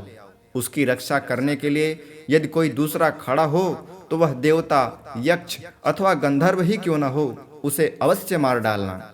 ऋषि कहते हैं, शुंभ के इस प्रकार आज्ञा देने पर वह धूम्रलोचन दैत्य 60,000 असुरों की सेना को साथ लेकर वहां से तुरंत चल दिया। वहां पहुंचकर उसने हिमालय पर रहने वाली देवी को देखा और ललकार कर कहा, अरे तू शुंभ निशुंभ के पास चल। यदि इस समय प्रसन्नता पूर्वक मेरे स्वामी के समीप नहीं चलेगी तो मैं बलपूर्वक झोटा पकड़कर घसीटते हुए तुझे ले चलूंगा। तब देवी बोली, तुम्हें दैत्यों के राजा ने भेजा है, तुम स्वयं ही बलवान हो और तुम्हारे साथ विशाल सेना भी है। ऐसी दशा में यदि मुझे बलपूर्वक ले चलोगे तो मैं तुम्हारा क्या कर सकती हूँ? ऋषि कहते हैं, देवी की यो कहने पर असुर धूम्रलोचन उसकी ओर दौड़ा। तब अंबिका ने हूँ शब्द के उच्चारण मात्र से उसे भस्म कर दिया। फिर तो क्रोध में भरी हुई दैत्यों की विशाल सेना और अंबिका ने एक दूसरे पर तीखे सायकों, शक्तियों तथा फरसों की वर्षा की। इतने में ही देवी का वाहन सिंह क्रोध में भरकर भयंकर गर्जना करके गर्दन के बालों को हिलाता हुआ असुरों की सेना में कूद पड़ा। उसने कुछ दैत्यों को पंजों की मार से, कितनों को अपने जबड़ों से और कितने ही महादैत्यों को पटक कर ओठ की दाढ़ी से घायल करके मार डाला। उस सिंह ने अपने नखों से कितनों के पेट फाड़ डाले और थप्पड़ मारकर कितनों के सिर धड़ से अलग कर दिए। कितनों की भुजाएं और मस्तक काट डाले तथा अपनी गर्दन के बाल हिलाते हुए उसने दूसरे दैत्यों के पेट फाड़ कर उनका रक्त चूस लिया। अत्यंत क्रोध से भरे हुए देवी के वाहन उस महाबली सिंह ने क्षण भर में ही असुरों की सारी सेना का संहार कर डाला। शुंभ ने जब सुना कि देवी ने धूम्रलोचन असुरों को मार डाला तथा उसके सिंह ने सारी सेना का सफाया कर डाला, तब उस दैत्यराज को बड़ा क्रोध हुआ। उसका ओठ कांपने लगा।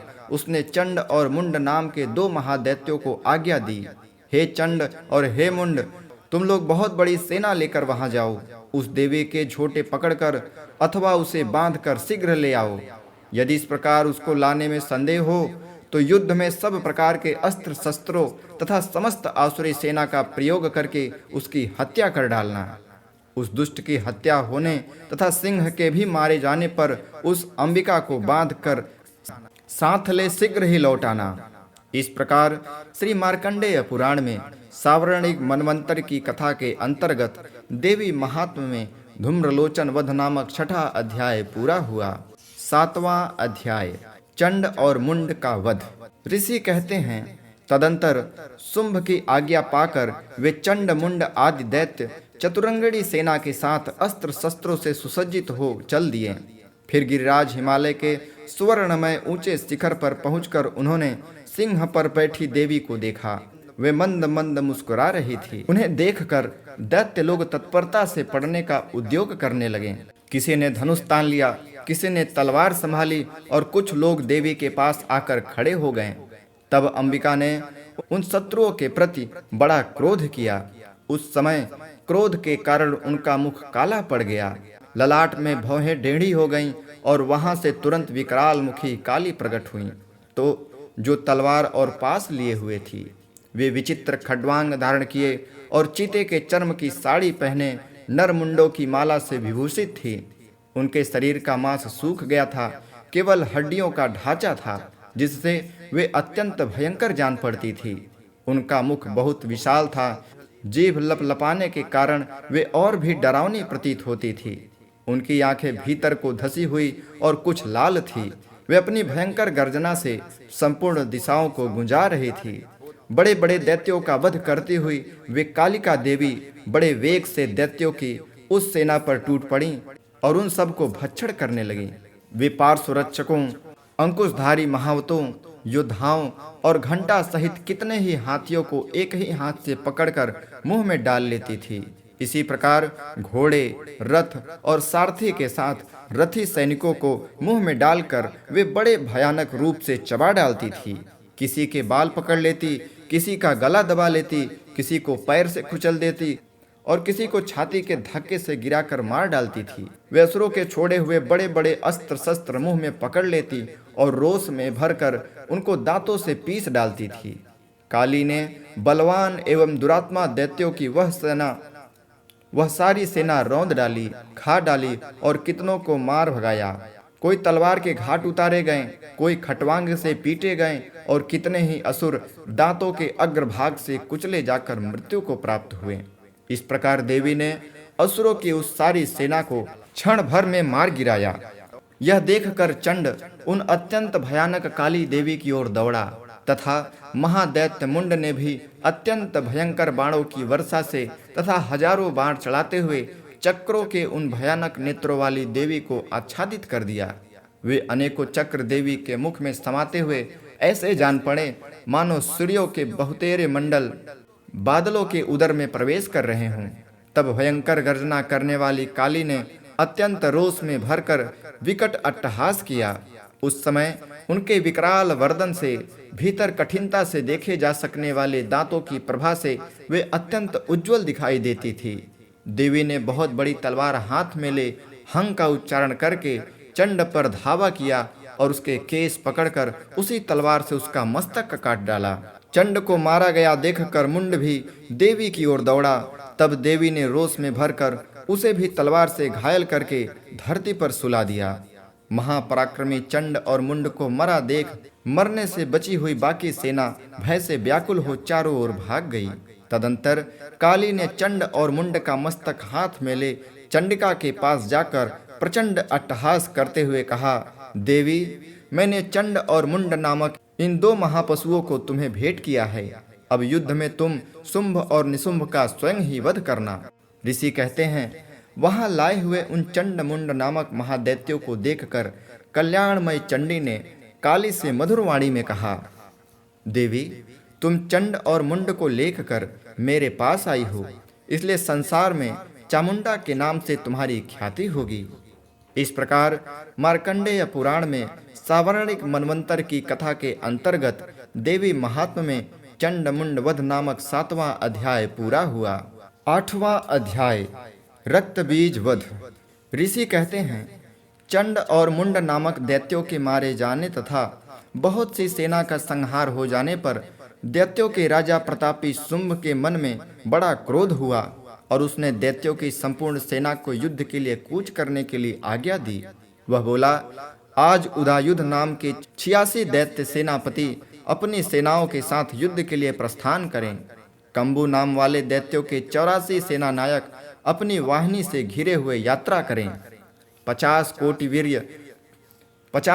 वीर कुल के और 100 धूम्र कुल के असुर सेनापति मेरी आज्ञा से सेना सहित कूच करें। कालक, दौर्हृद, मौर्य और कालकेय असुर भी युद्ध के लिए तैयार हो मेरी आज्ञा से तुरंत प्रस्थान करें। भयानक शासन करने वाले असुराज शुंभ इस प्रकार आज्ञा दे सहस्त्रों बड़ी बड़ी सेनाओं के साथ युद्ध के लिए प्रस्थित हुए। उसकी अत्यंत भयंकर सेना आती देख चंडिका ने अपने धनुष की टंकार से पृथ्वी और आकाश के बीच का भाग बुझा दिया। राजन, तदंतर देवी के सिंह ने भी बड़े जोर जोर से दहाड़ना आरंभ किया। फिर अंबिका ने घंटे के शब्दों से उस ध्वनि को और भी बढ़ा दिया। धनुष की टंकार, सिंह की दहाड़ और घंटे की ध्वनि से संपूर्ण दिशाएं गूंज उठी। उस भयंकर शब्द से कालिका ने अपने विकराल मुख को और भी बढ़ा लिया। इस प्रकार वे विजयिनी हुई। उस तुमुल नाद को सुनकर दैत्यों की सेनाओं ने चारों ओर से आकर चंडिका देवी, सिंह तथा कालिका देवी को क्रोधपूर्वक घेर लिया। राजन, इसी बीच में असुरों के विनाश तथा देवताओं के अभ्युदय के लिए ब्रह्मा, शिव, कार्तिकेय, विष्णु तथा इंद्र आदि देवताओं की शक्तियां जो अत्यंत पराक्रम और बल से संपन्न थी, उनके शरीर से निकलकर उन्हीं के रूप में चंडिका देवी के पास गईं। जिस देवता का जैसा रूप, जैसी वेशभूषा और जैसा वाहन है, ठीक वैसे ही साधनों से संपन्न हो उनकी शक्ति असुरों से युद्ध करने के लिए आई। सबसे पहले हंस युक्त विमान पर बैठी हुई अक्षसूत्र और कमंडलू से सुशोभित ब्रह्मा जी की शक्ति उपस्थित हुई, जिसे ब्रह्माणी कहते हैं। महादेव जी की शक्ति वृषभ पर आरूढ़ हो, हाथों में श्रेष्ठ शूल धारण किए, महानाग का कंकड़ पहने, मस्तकों में चंद्र रेखा से विभूषित हो वहां आ पहुंची। कार्तिकेय जी की शक्ति रूपा जगदम्बिका उन्हीं का रूप धारण किए श्रेष्ठ मयूर पर आरूढ़ हो, हाथ में शक्ति लिए दैत्यों से युद्ध करने के लिए आईं।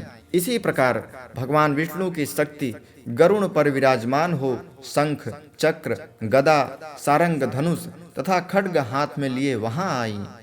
अनुपम यज्ञ वाराह रूप का धारण करने वाली श्री हरि की जो शक्ति है, वह भी वाराह शरीर धारण करके वहां उपस्थित हुई। नारसिंही शक्ति भी नृसिंह के समान शरीर धारण करके वहां आई। उसकी गर्दन के बालों के झटके से आकाश के तारे बिखर पड़े थे। इसी प्रकार इंद्र की शक्ति वज्र हाथ में लिए गजराज ऐरावत पर बैठी आई। उसके भी सहस्त्र नेत्र थे। इंद्र का जैसा रूप है वैसा ही उसका भी था। तदंतर उन देव शक्तियों से घिरे हुए महादेव जी ने चंडी से कहा, मेरी प्रसन्नता के लिए तुम शीघ्र ही इन असुरों का संहार करो। तब देवी के शरीर से अत्यंत भयानक और परम उग्र चंडिका शक्ति प्रकट हुई, जो सैकड़ों गिदड़ियों की भांति आवाज करने वाली थी। उस अपराजिता देवी ने धूमिल जटा वाले महादेव जी से कहा, भगवन, आप शुंभ निशुंभ के पास दूत बनकर जाइए और उन अत्यंत गर्वीले दानव शुंभ एवं निशुंभ दोनों से कहिए, साथ ही उनके अतिरिक्त भी जो दानव युद्ध के लिए वहां उपस्थित हों, उनको भी यह संदेश दीजिए, दैत्यों, यदि तुम जीवित रहना चाहते हो तो पाताल को लौट जाओ। इंद्र को त्रिलोकी का राज्य मिल जाए और देवता यज्ञ भाग का उपभोग करें। यदि बल के घमंड में आकर तुम युद्ध की अभिलाषा रखते हो तो आओ, मेरी शिवाएं यानी योगिनियां तुम्हारे कच्चे मांस से तृप्त हों। चूंकि उस देवी ने भगवान शिव को दूत के कार्य में नियुक्त किया था, इसलिए शिवदूती के नाम से संसार में विख्यात हुई। वे महादैत्य भी भगवान शिव के मुख से देवी के वचन सुनकर क्रोध से भर गए और जहाँ कात्यायनी विराजमान थी उस ओर बढ़े। तदंतर वे दैत्य अमरस में भरकर पहले ही देवी के ऊपर बाण, शक्ति और रिष्टि आदि अस्त्रों की वृष्टि करने लगे। तब देवी ने भी खेल खेल में ही धनुष की टंकार की और उससे छोड़े हुए बड़े बड़े बाणों द्वारा दैत्यों के चलाए हुए बाण, शूल, शक्ति और फरसों को काट डाला। फिर काली ने उनके आगे होकर शत्रुओं को शूल के प्रहार से विदीर्ण करने लगी और खट्वांग से उनका कचूमर निकालती हुई रणभूमि में विचरने लगी। ब्रह्माणी भी जिस जिस ओर दौड़ती उसी उसी ओर अपने कमंडलू का जल छिड़क छिड़क कर शत्रुओं के ओज और पराक्रम को नष्ट कर देती थी। महेश्वरी ने त्रिशूल से तथा वैष्णवी ने चक्र और अत्यंत क्रोध से भरी हुई कुमार कार्तिकेय की शक्ति से दैत्यों का संहार आरंभ किया। इंद्र शक्ति के वज्र प्रहार से विदीर्ण हो सैकड़ों दैत्य दानव रक्त की धारा बहाते हुए पृथ्वी पर सो गए। वाराही शक्ति ने तीनों को अपनी थथुनों की मार से नष्ट किया। दाढ़ी के अग्रभाग से कितनों की छाती भेद डाली तथा कितने ही दैत्य उनके चक्र की चोट से विदीर्ण हो गिर पड़े। नरसिंह भी दूसरे महादैत्यों को अपने नखों से विदीर्ण करके खाती और सिंहनाद से दिशाओं एवं आकाश को गुजाती हुई युद्ध क्षेत्र में विचरने लगी। कितने ही असुर शिवदूती के प्रचंड अट्टहास से अत्यंत भयभीत हो पृथ्वी पर गिर पड़े और गिरने पर उन्हें शिवदूती ने उस समय अपना ग्रास बना लिया। क्रोध में भरे हुए मातृगणों को नाना प्रकार के उपायों से बड़े बड़े असुरों का मर्दन करते देख दैत्य सैनिक भाग खड़े हुए।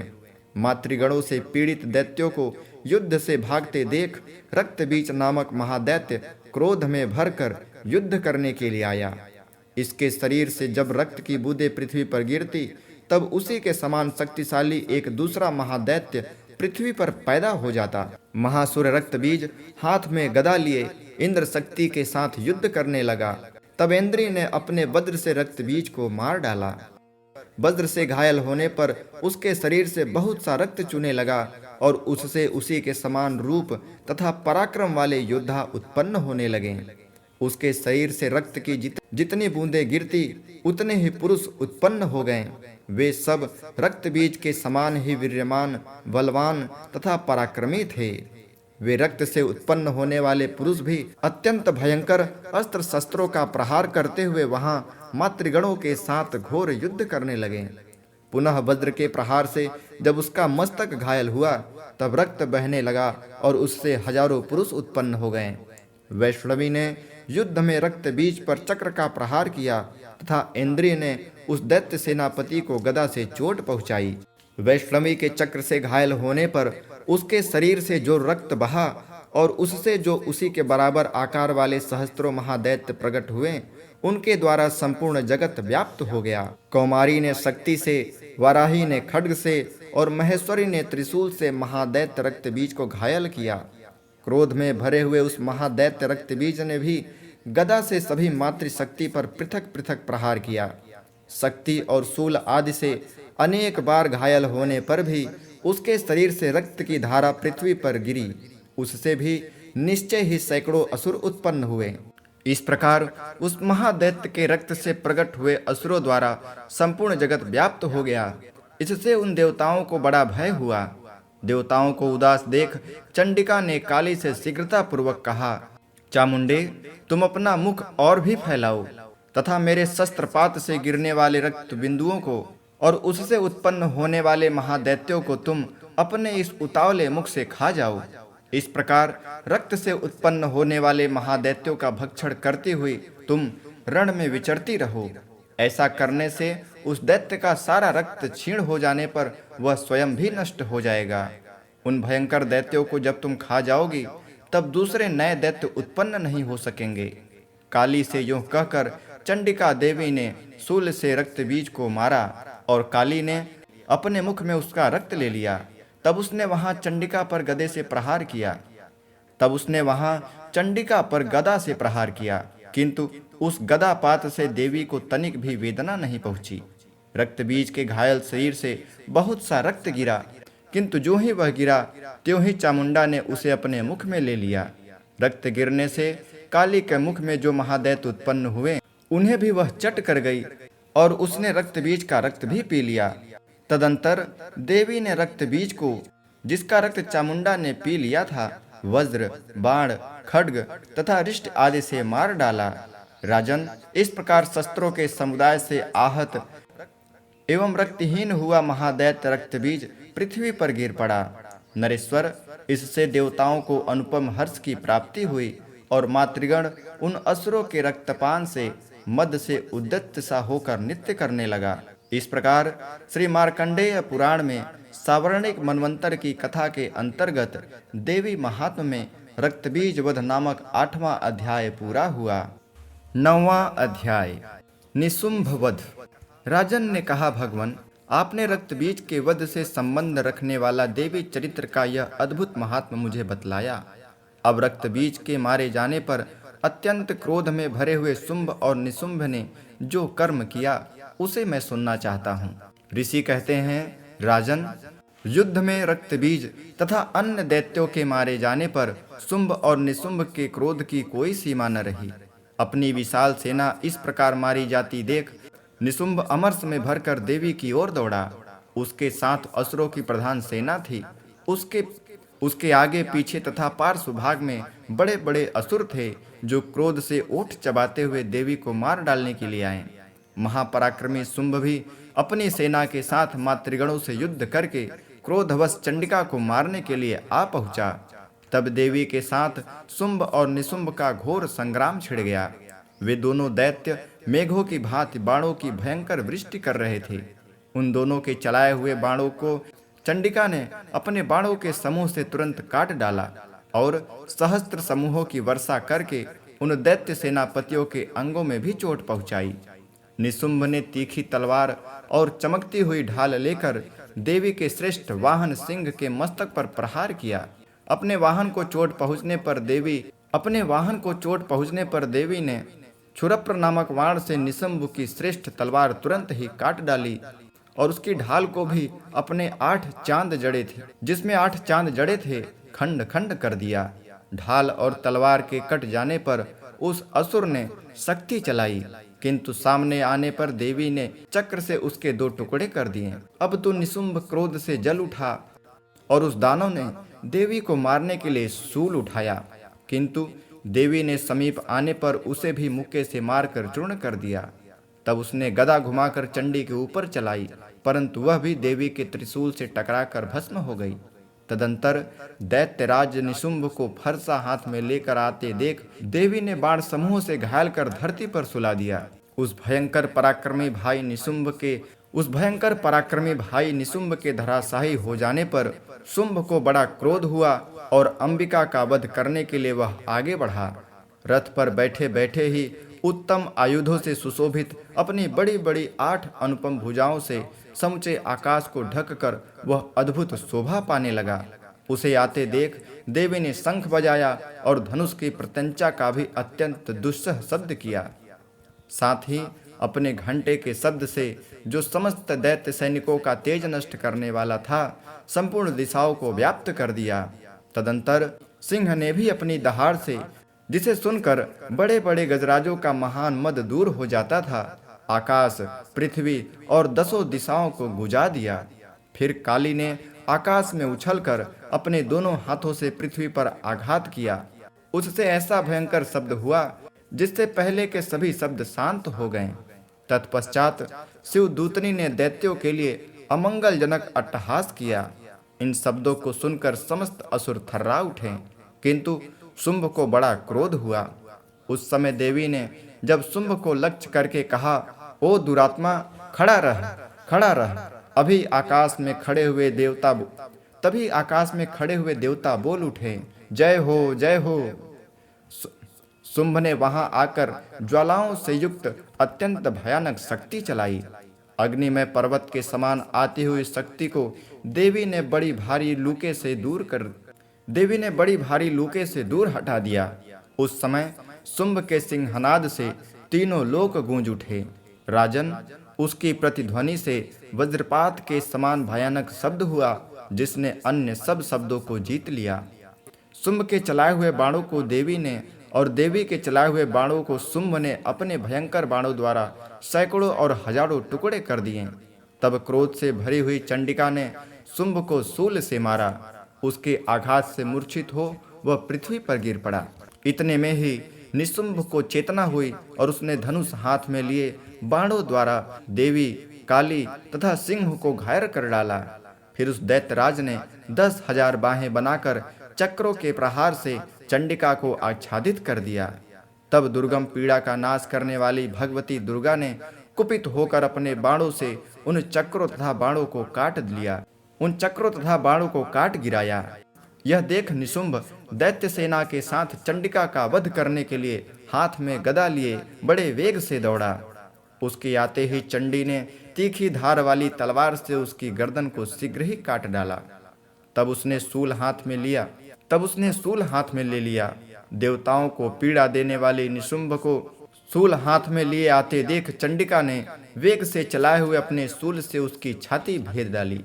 शूल से विदीर्ण हो जाने पर उसकी छाती से एक दूसरा महाबली एवं पराक्रमी पुरुष खड़ी रह कहता हुआ निकला। उस निकले हुए पुरुष की बात सुनकर देवी ठठाकर हंस पड़ी और खड्ग से उसने उसका मस्तक काट डाला। फिर तो वह पृथ्वी पर गिर पड़ा। तदंतर सिंह अपनी दाढ़ों से असुरों की गर्दन कुचल कर खाने लगा। यह बड़ा भयंकर दृश्य था। उधर काली तथा शिवदूती ने भी अन्यान्य दैत्यों का भक्षण आरंभ किया। कौमारी की शक्ति से विदृढ़ होकर कितने ही महादैत्य नष्ट हो गए। ब्रह्माणी के मंत्रपूत जल से निस्तेज होकर कितने ही भाग खड़े हुए। कितने ही दैत्य महेश्वरी के त्रिशूल से छिन्न भिन्न हो धराशायी हो गए। वाराही के थुथनों के आघात से कितनों का पृथ्वी पर कचूमर निकल गया। वैष्णवी ने भी अपने चक्र से दानवों के टुकड़े टुकड़े कर डाले। इंद्री के हाथ से छूटे हुए वज्र से भी कितने ही प्राणों से हाथ ढो बैठे। कुछ असुर नष्ट हो गए, कुछ उस महायुद्ध से भाग गए तथा कितने ही काली, शिवदूती तथा सिंह के ग्रास बन गए। इस प्रकार श्री मार्कंडेय पुराण में सावर्णिक मनवंतर की कथा के अंतर्गत देवी महात्म्य में शुंभ निशुंभवध नामक 9वां अध्याय पूरा हुआ। 10वां अध्याय शुंभवध। ऋषि कहते हैं, राजन, अपने प्राणों के समान प्यारे भाई निशुंभ को मारा गया देख तथा सारी सेना का संहार होता जान शुंभ ने कुपित होकर कहा, दुष्ट दुर्गे, तू बल के अभिमान में आकर झूठ मूठ का घमंड न दिखा। तू बड़ी माननी बनी हुई है, किंतु दूसरे स्त्रियों के बल का सहारा लेकर लड़ती है। तब देवी बोली, ओ दुष्ट, मैं अकेली ही हूँ। इस संसार में मेरे सिवा दूसरी कौन है? देख, ये मेरी ही विभूतियाँ हैं, अतः मुझ में ही प्रवेश कर रही हैं। तदंतर ब्रह्माणी आदि समस्त देवियां अंबिका देवी के शरीर में लीन हो गईं। उस समय केवल अंबिका देवी ही रह गईं। देवी बोली, मैं अपनी ऐश्वर्य शक्ति से अनेक रूपों में यहाँ उपस्थित हुई थी। उन सब रूपों को मैंने समेट लिया। अब अकेले ही युद्ध में खड़ी हूँ, तुम भी स्थिर हो जाओ। ऋषि कहते हैं, तदंतर देवी और शुंभ दोनों में सब देवताओं तथा दानवों को देखते देखते भयंकर युद्ध छिड़ गया। बाणों की वर्षा तथा तीखे शस्त्रों एवं दारुण अस्त्रों के प्रहार के कारण उन दोनों का युद्ध सब लोगों के लिए बड़ा भयानक प्रतीत हुआ। उस समय अंबिका देवी ने जो सैकड़ों दिव्य अस्त्र छोड़े, उन्हें दैत्यराज शुंभ ने उनके निवारक अस्त्रों द्वारा काट डाला। इसी प्रकार शुंभ ने भी जो दिव्य अस्त्र चलाए, उस समय अंबिका देवी ने जो सैकड़ों दिव्य अस्त्र छोड़े, उन्हें दैत्यराज शुंभ ने उनके निवारक अस्त्रों द्वारा काट डाला। इसी प्रकार शुंभ ने भी जो दिव्य अस्त्र चलाए, उन्हें परमेश्वरी ने भयंकर हुंकार शब्द के उच्चारण आदि द्वारा खिलवाड़ में ही नष्ट कर डाला। तब उस असुर ने सैकड़ों बाणों से देवी को आच्छादित कर दिया। क्रोध में भरी हुई उन देवी ने भी बाण मारकर उसका धनुष काट डाला।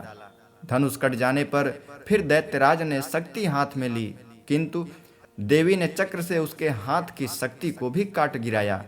तत्पश्चात दैत्यों के स्वामी शुंभ ने 100 चांद वाली चमकती हुई ढाल और तलवार हाथ में ले उस समय देवी पर धावा किया। उसके आते ही चंडिका ने अपने धनुष से छोड़े हुए तीखे बाणों द्वारा उसकी सूर्य किरणों के समान उज्जवल ढाल और तलवार को तुरंत काट दिया। फिर उस दैत्य के घोड़े और सारथी मारे गए। धनुष तो पहले ही कट चुका था, अब उसने अंबिका को मारने के लिए उद्यत हो भयंकर मुग्दर हाथ में ले लिया। उसे आते देख देवी ने अपने तीक्ष्ण बाणों से उसका मुग्दर भी काट डाला। इस पर भी वह असुर मुक्का तान कर बड़े वेग से देवी की ओर झपटा। उस दैत्यराज ने देवी की छाती में मुक्का मारा, तब उन देवी ने भी उसकी छाती में एक चांटा जड़ दिया। देवी का थप्पड़ खाकर दैत्यराज शुंभ पृथ्वी पर गिर पड़ा, किंतु पुनः सहसा पूर्वक उठकर खड़ा हो गया। फिर वह उछला और देवी को ऊपर ले जाकर आकाश में बड़ा हो गया। तब चंडिका आकाश में भी बिना किसी आधार के ही शुंभ के साथ युद्ध करने लगी। उस समय दैत्य और चंडिका आकाश में एक दूसरे से लड़ने लगे। उनका यह युद्ध पहले सिद्ध और मुनियों को विस्मय में डालने वाला हुआ। फिर अंबिका ने शुंभ के साथ बहुत देर तक युद्ध करने के पश्चात उसे उठाकर घुमाया और पृथ्वी पर पटक दिया। पटके जाने पर पृथ्वी आने के बाद वह दुष्टात्मा दैत्य पुनः चंडिका का वध करने के लिए उसकी ओर बड़े वेग से दौड़ा। तब समस्त दैत्यों के राजा शुंभ को अपनी ओर आते देख देवी ने त्रिशूल से उसकी छाती छेद कर उसे पृथ्वी पर गिरा दिया। देवी की शूल की धार से घायल होने पर उसके प्राण पखेरु उड़ गए और वह समुद्र, द्वीपों तथा पर्वतों सहित समूची पृथ्वी को कपाता हुआ भूमि पर गिर पड़ा। तदंतर उस दुरात्मा के मारे जाने पर संपूर्ण जगत प्रसन्न एवं पूर्ण स्वस्थ हो गया तथा आकाश स्वच्छ दिखाई देने लगा। पहले जो उत्पात सूचक मेघ और उल्कापात होते थे वे सब शांत हो गए तथा उस दैत्य के मारे जाने पर नदियां भी ठीक मार्ग से बहने लगी। उसी समय शुंभ की मृत्यु के बाद संपूर्ण देवताओं का हृदय हर्ष से भर गया और गंधर्वगण मधुर गीत गाने लगे। दूसरे गंधर्व बाजे बजाने लगे और अप्सराएं नाचने लगीं। पवित्र वायु बहने लगी। सूर्य की प्रभा उत्तम हो गई। अग्निशाला की बुझी हुई आग अपने आप प्रज्वलित हो उठी तथा संपूर्ण दिशाओं के भयंकर शब्द शांत हो गए। इस प्रकार श्री मार्कंडेय पुराण में सावर्णिक मनवंतर की कथा के अंतर्गत देवी महात्म्य में शुंभवध नामक 10वां अध्याय पूरा हुआ। 11वां अध्याय देवताओं द्वारा देवी की स्तुति तथा देवी द्वारा देवताओं को वरदान। ऋषि कहते हैं, देवी के द्वारा वहां महादैत्यपति शुंभ के मारे जाने पर इंद्र आदि देवता अग्नि को आगे करके उन कात्यायनी देवी की स्तुति करने लगे। उस समय अभिष्ट की प्राप्ति होने से उनके मुख कमल दमक उठे थे और उनके प्रकाश से दिशाएं भी जगमगा उठी थी। देवता बोले, शरणागत की पीड़ा दूर करने वाली देवी हम पर प्रसन्न हो। संपूर्ण जगत की माता प्रसन्न हो। विश्वेश्वरी विश्व की रक्षा करो। देवी तुम ही चराचर जगत की अधीश्वरी हो। तुम इस जगत का एकमात्र आधार हो, क्योंकि पृथ्वी रूप में तुम्हारी ही स्थिति है। देवी तुम्हारा पराक्रम अलंघनीय है। तुम ही जल रूप में स्थित होकर संपूर्ण जगत को तृप्त करती हो। तुम अनंत बल संपन्न वैष्णवी शक्ति हो। इस विश्व की कारणभूता परा माया हो। देवी तुमने इस समस्त जगत को मोहित कर रखा है। तुम ही प्रसन्न होने पर इस पृथ्वी पर मोक्ष की प्राप्ति कराती हो। देवी संपूर्ण विद्याएं तुम्हारे ही भिन्न भिन्न स्वरूप हैं। जगत में जितनी स्त्रियां हैं वे सब तुम्हारी ही मूर्तियां हैं। जगदम्बा एकमात्र तुमने ही इस विश्व को व्याप्त कर रखा है। तुम्हारी स्तुति क्या हो सकती है। तुम तो स्तवन करने योग्य पदार्थों से परे एवं परावाणी हो। जब तुम स्वर्ग रूपा देवी स्वर्ग तथा मोक्ष प्रदान करने वाली हो, तब इसी रूप में तुम्हारी स्तुति हो सकती है। तुम्हारी स्तुति के लिए इससे अच्छी उक्तियां और क्या हो सकती हैं। बुद्धि रूप से सब लोगों के हृदय में विराजमान रहने वाली तथा स्वर्ग एवं मोक्ष प्रदान करने वाली नारायणी देवी तुम्हें नमस्कार है। कला काष्ठा आदि के रूप में क्रमशः परिणाम की ओर ले जाने वाली तथा विश्व का कल्याण करने में समर्थ नारायणी तुम्हें नमस्कार है। नारायणी तुम सब प्रकार का मंगल प्रदान करने वाली हो। तुम सब प्रकार का मंगल प्रदान करने वाली मंगलमय हो, कल्याणदायिनी शिवा हो, सब पुरुषार्थों को सिद्ध करने वाली शरणागत वत्सला, तीन नेत्रों वाली एवं गौरी हो। तुम्हें नमस्कार है। तुम सृष्टि, पालन और संहार की शक्ति भूता, सनातनी देवी, गुणों का आधार तथा सर्वगुणमयी हो। नारायणी, तुम्हें नमस्कार है। शरण में आए हुए दीनों एवं पीड़ितों की रक्षा में संलग्न रहने वाली, सबकी पीड़ा दूर करने वाली नारायणी देवी, तुम्हें नमस्कार है। तुम ब्रह्माणी का रूप धारण करके हंसों से जूते हुए विमान पर बैठी तथा कुश मिश्रित जल छिड़कती रहती हो। तुम्हें नमस्कार है। महेश्वरी रूप से त्रिशूल, चंद्रमा एवं सर्प को धारण करने वाली तथा महान वृषभ की पीठ पर बैठने वाली नारायणी देवी, तुम्हें नमस्कार है। मोरों और मुर्गों से घिरी रहने वाली तथा महाशक्ति धारण करने वाली कौमारी रूप धारणी निष्पापे नारायणी, तुम्हें नमस्कार है। शंख, चक्र, गदा और सारंग धनुष उत्तम आयुधों को धारण करने वाली वैष्णवी शक्ति रूपा नारायणी, तुम प्रसन्न हो। तुम्हें नमस्कार है। हाथ में भयानक महाचक्र लिए और दाढ़ों पर धरती को उठाए वाराही रूप धारणी कल्याणमय नारायणी, तुम्हें नमस्कार है।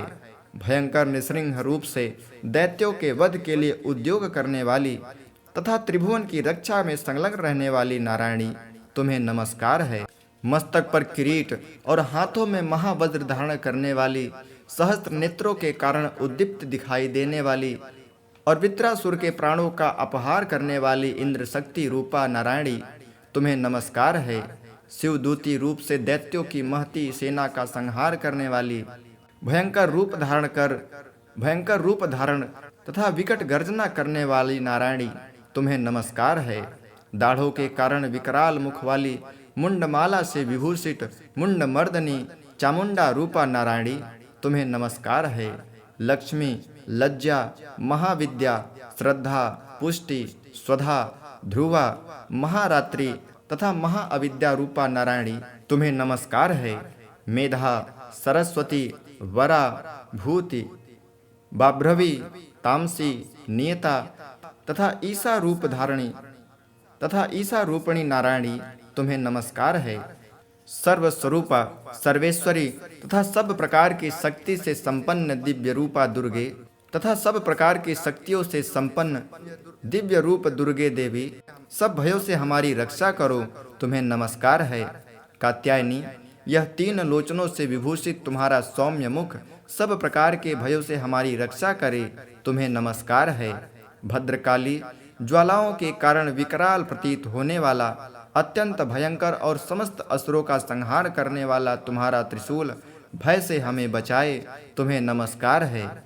देवी, जो अपनी ध्वनि से संपूर्ण जगत को व्याप्त करके दैत्यों के तेज नष्ट कर देता है, वह तुम्हारा घंटा हम लोगों की पापों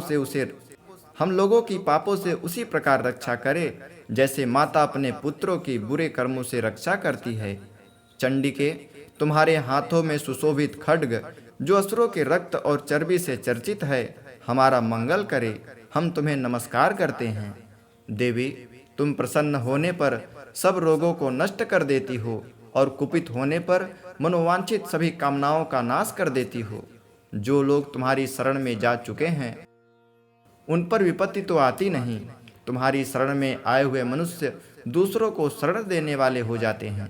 देवी अंबिके, तुमने अपने स्वरूप को अनेक भागों में विभक्त करके नाना प्रकार के रूपों से जो इस समय इन धर्मद्रोही महादैत्यों का संहार किया है, वह सब दूसरी कौन कर सकती थी। विद्याओं में, ज्ञान को प्रकाशित करने वाले शास्त्रों में तथा आदि वाक्यों में तुम्हारे सिवा और किसका वर्णन है? तथा तुमको छोड़कर दूसरी कौन सी ऐसी शक्ति है जो इस विश्व को अज्ञानमय घोर अंधकार से परिपूर्ण ममता रूपी गड्ढे से निरंतर भटका रही हो? जहाँ राक्षस, जहाँ भयंकर विष वाले सर्प, जहाँ शत्रु, जहाँ लुटेरों की सेना और जहाँ दावानल हो, वहाँ तथा समुद्र के बीच में भी साथ रहकर तुम विश्व की रक्षा करती हो। विश्वेश्वरी, तुम विश्व का पालन करती हो, विश्वरूपा हो, इसलिए संपूर्ण विश्व को धारण करती हो। तुम भगवान विश्वनाथ की भी वंदनीय हो, जो लोग भक्ति पूर्वक तुम्हारे सामने मस्तक झुकाते हैं वह संपूर्ण विश्व को आश्रय देने वाले होते हैं। देवी, प्रसन्न हो। जैसे इस समय असुरों का वध करके तुमने शीघ्र ही हमारी रक्षा की, उसी प्रकार सदा हमें शत्रुओं के भय से बचाओ। संपूर्ण जगत का पाप नष्ट करो और उत्पात एवं पापों के फलस्वरूप प्राप्त होने वाले महामारी आदि बड़े बड़े उपद्रवों को शीघ्र ही दूर करो। विश्व की पीड़ा दूर करने वाली देवी, हम तुम्हारे चरणों पर पड़े हुए हैं, हम पर प्रसन्न हो। त्रिलोक निवासिनियों की पूजनीय परमेश्वरी, सब लोगों को वरदान दो। तब देवी बोली, देवताओं, मैं वर देने को तैयार हूँ। तुम्हारे मन में जिसकी इच्छा हो वह वर मांगो। संसार के लिए उस उपकारक वर को मैं अवश्य दूंगी।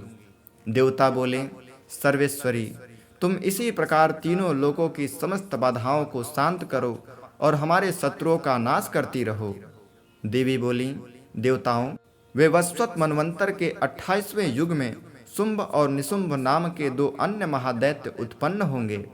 तब मैं नंदगोप के घर में उनकी पत्नी यशोदा के गर्भ से अवतीर्ण हो विंध्याचल में जाकर रहूंगी और उक्त दोनों असुरों का नाश करूंगी। फिर अत्यंत भयंकर रूप से पृथ्वी पर अवतार ले मैं वैप्रचित्त नाम वाले दानवों का वध करूंगी। उन भयंकर महादैत्यों को भक्षण करते समय मेरे दांत अनार के फूल की भांति लाल हो जाएंगे। तब स्वर्ग में देवता और मर्तलोक में मनुष्य सदा मेरी स्तुति करते हुए मुझे रक्त दंतिका कहेंगे। फिर जब पृथ्वी पर 100 वर्षों के लिए वर्षा रुक जाएगी और पानी का अभाव हो जाएगा, उस समय मुनियों के स्तवन करने पर मैं पृथ्वी पर अयोनिजा रूप में प्रकट होंगी और 100 नेत्रों से मुनियों को देखूंगी। अतः मनुष्य शताक्षी इस नाम से मेरा कीर्तन करेंगे। देवताओं, उस समय मैं अपने शरीर से उत्पन्न हुए शकों द्वारा समस्त संसार का भरण पोषण करूंगी। जब तक वर्षा नहीं होगी तब तक वे शक ही सबके प्राणों की रक्षा करेंगे। ऐसा करने के कारण पृथ्वी पर शाकंभरी के नाम से मेरी ख्याति होगी। उसी अवतार में मैं दुर्गम नामक महादैत्य का वध भी करूंगी। इससे मेरा नाम दुर्गा देवी के रूप में प्रसिद्ध होगा। फिर मैं जब भीषण रूप धारण करके मुनियों की रक्षा के लिए हिमालय पर रहने वाले राक्षसों का भक्षण करूंगी, उस समय सब मुनि भक्ति से नतमस्तक होकर मेरी स्तुति करेंगे। तब मेरा नाम भीमा देवी के रूप में विख्यात होगा। जब अरुण नामक दैत्य तीनों लोकों में भारी उपद्रव मचाएगा, तब मैं तीनों लोकों का हित करने के लिए 6 पैरों वाले असंख्य भ्रमरों का रूप धारण करके उन महादैत्यों का वध करूंगी। उस समय सब लोग भ्रामरी के नाम से चारों ओर मेरी स्तुति करेंगे। इस प्रकार जब जब संसार में दानवी बाधा उपस्थित होगी, तब तब अवतार लेकर मैं शत्रुओं का संहार करूंगी। इस प्रकार श्री मार्कंडेय पुराण में सावर्णिक मनवंतर की कथा के अंतर्गत देवी महात्म्य में देवी स्तुति नामक 11वां अध्याय पूरा हुआ। 12वां अध्याय, देवी चरित्रों के पाठ का महात्म्य। देवी बोली, देवताओं, जो एकाग्रचित्त होकर प्रतिदिन इन स्तुतियों से मेरा स्तवन करेगा, उसकी सारी बाधा मैं निश्चय ही दूर करूंगी। जो मधुकैटभ का नाश, महिषासुर का वध तथा शुंभ निशुंभ के संहार के प्रसंग का पाठ करेंगे तथा अष्टमी, चतुर्दशी और नवमी को भी जो एकाग्रचित्त होकर भक्ति पूर्वक मेरे उत्तम महात्मा का श्रवण करेंगे, उन्हें कोई पाप नहीं छू सकेगा। उन पर पाप जनित आपत्तियां भी नहीं आएंगी। उनके घर में कभी दरिद्रता नहीं होगी तथा उनको कभी प्रेमी जनों के बिछोह का कष्ट भी नहीं भोगना पड़ेगा। इतना ही नहीं, उन्हें शत्रु से, लुटेरों से, राजा से, शस्त्र से, अग्नि से तथा जल की राशि से भी कभी भय नहीं होगा।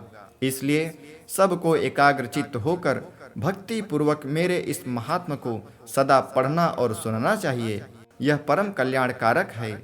मेरा महात्म महामारी जनित समस्त उपद्रवों तथा आध्यात्मिक आदि तीनों प्रकार के उत्पातों को शांत करने वाला है।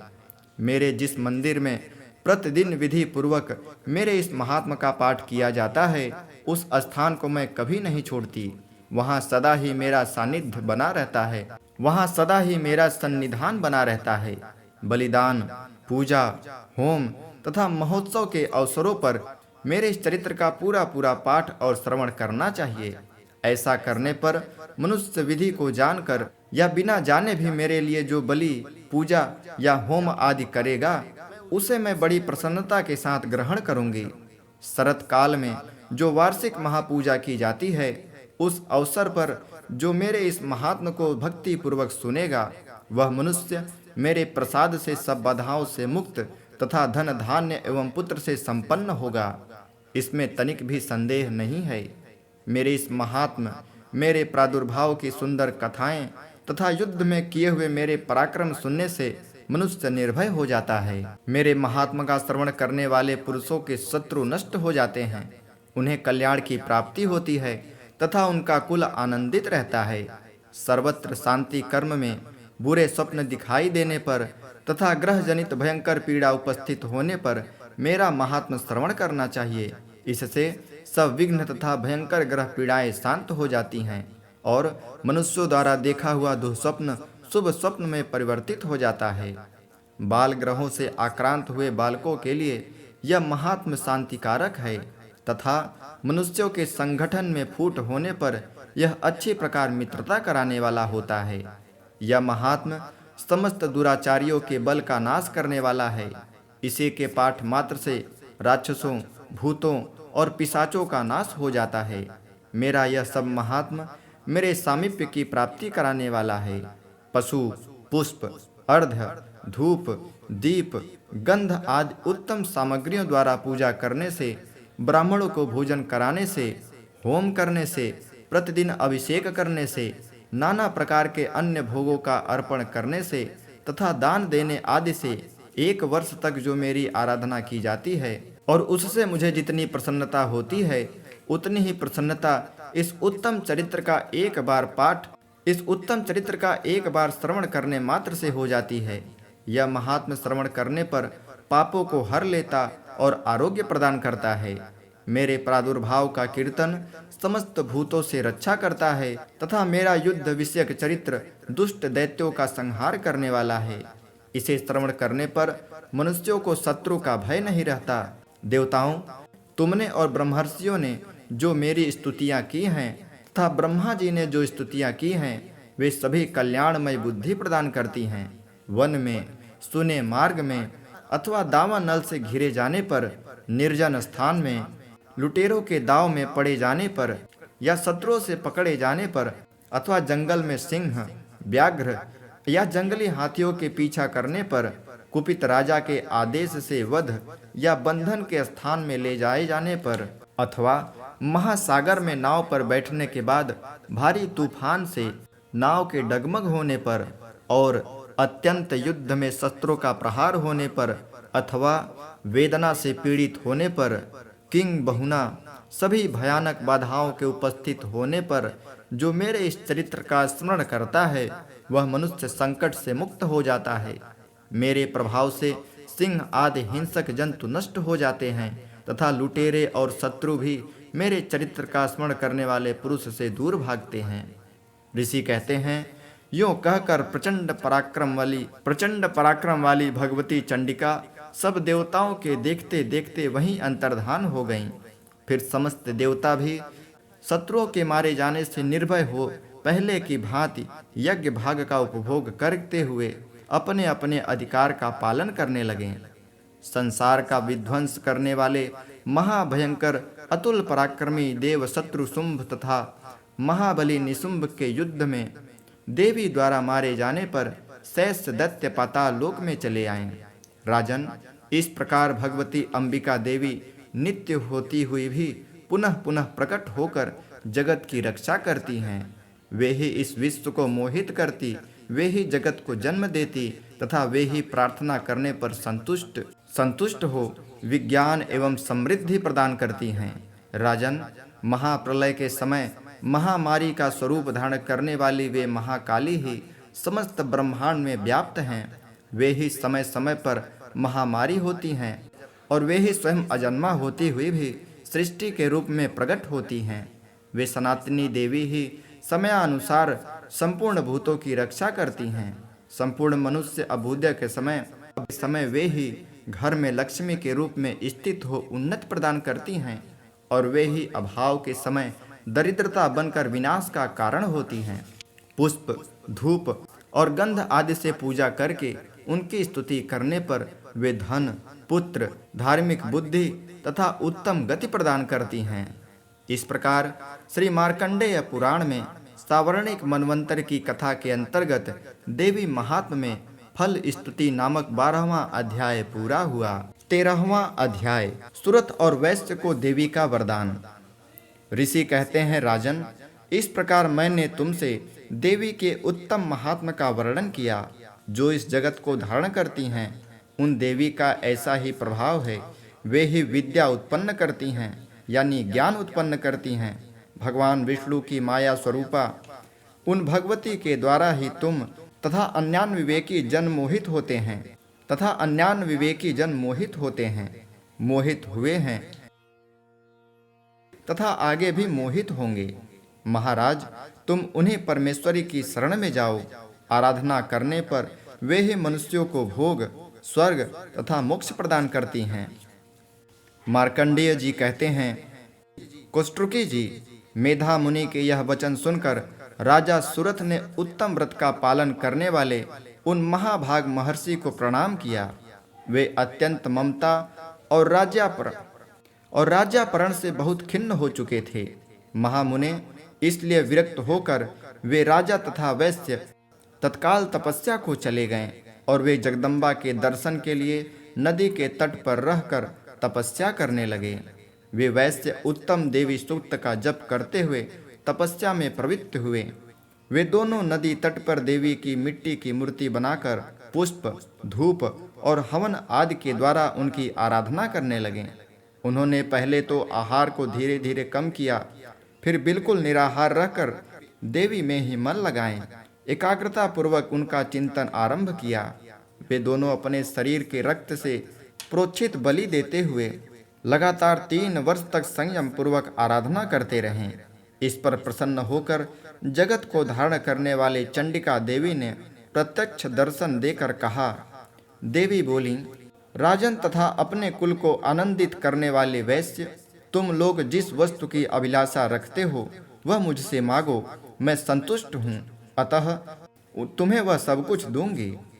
मार्कंडेय जी कहते हैं, तब राजा ने दूसरे जन्म में नष्ट न होने वाला राज्य मांगा तथा इस जन्म में भी शत्रुओं की सेना को बलपूर्वक नष्ट करके पुनः अपना राज्य प्राप्त कर लेने का वरदान मांगा।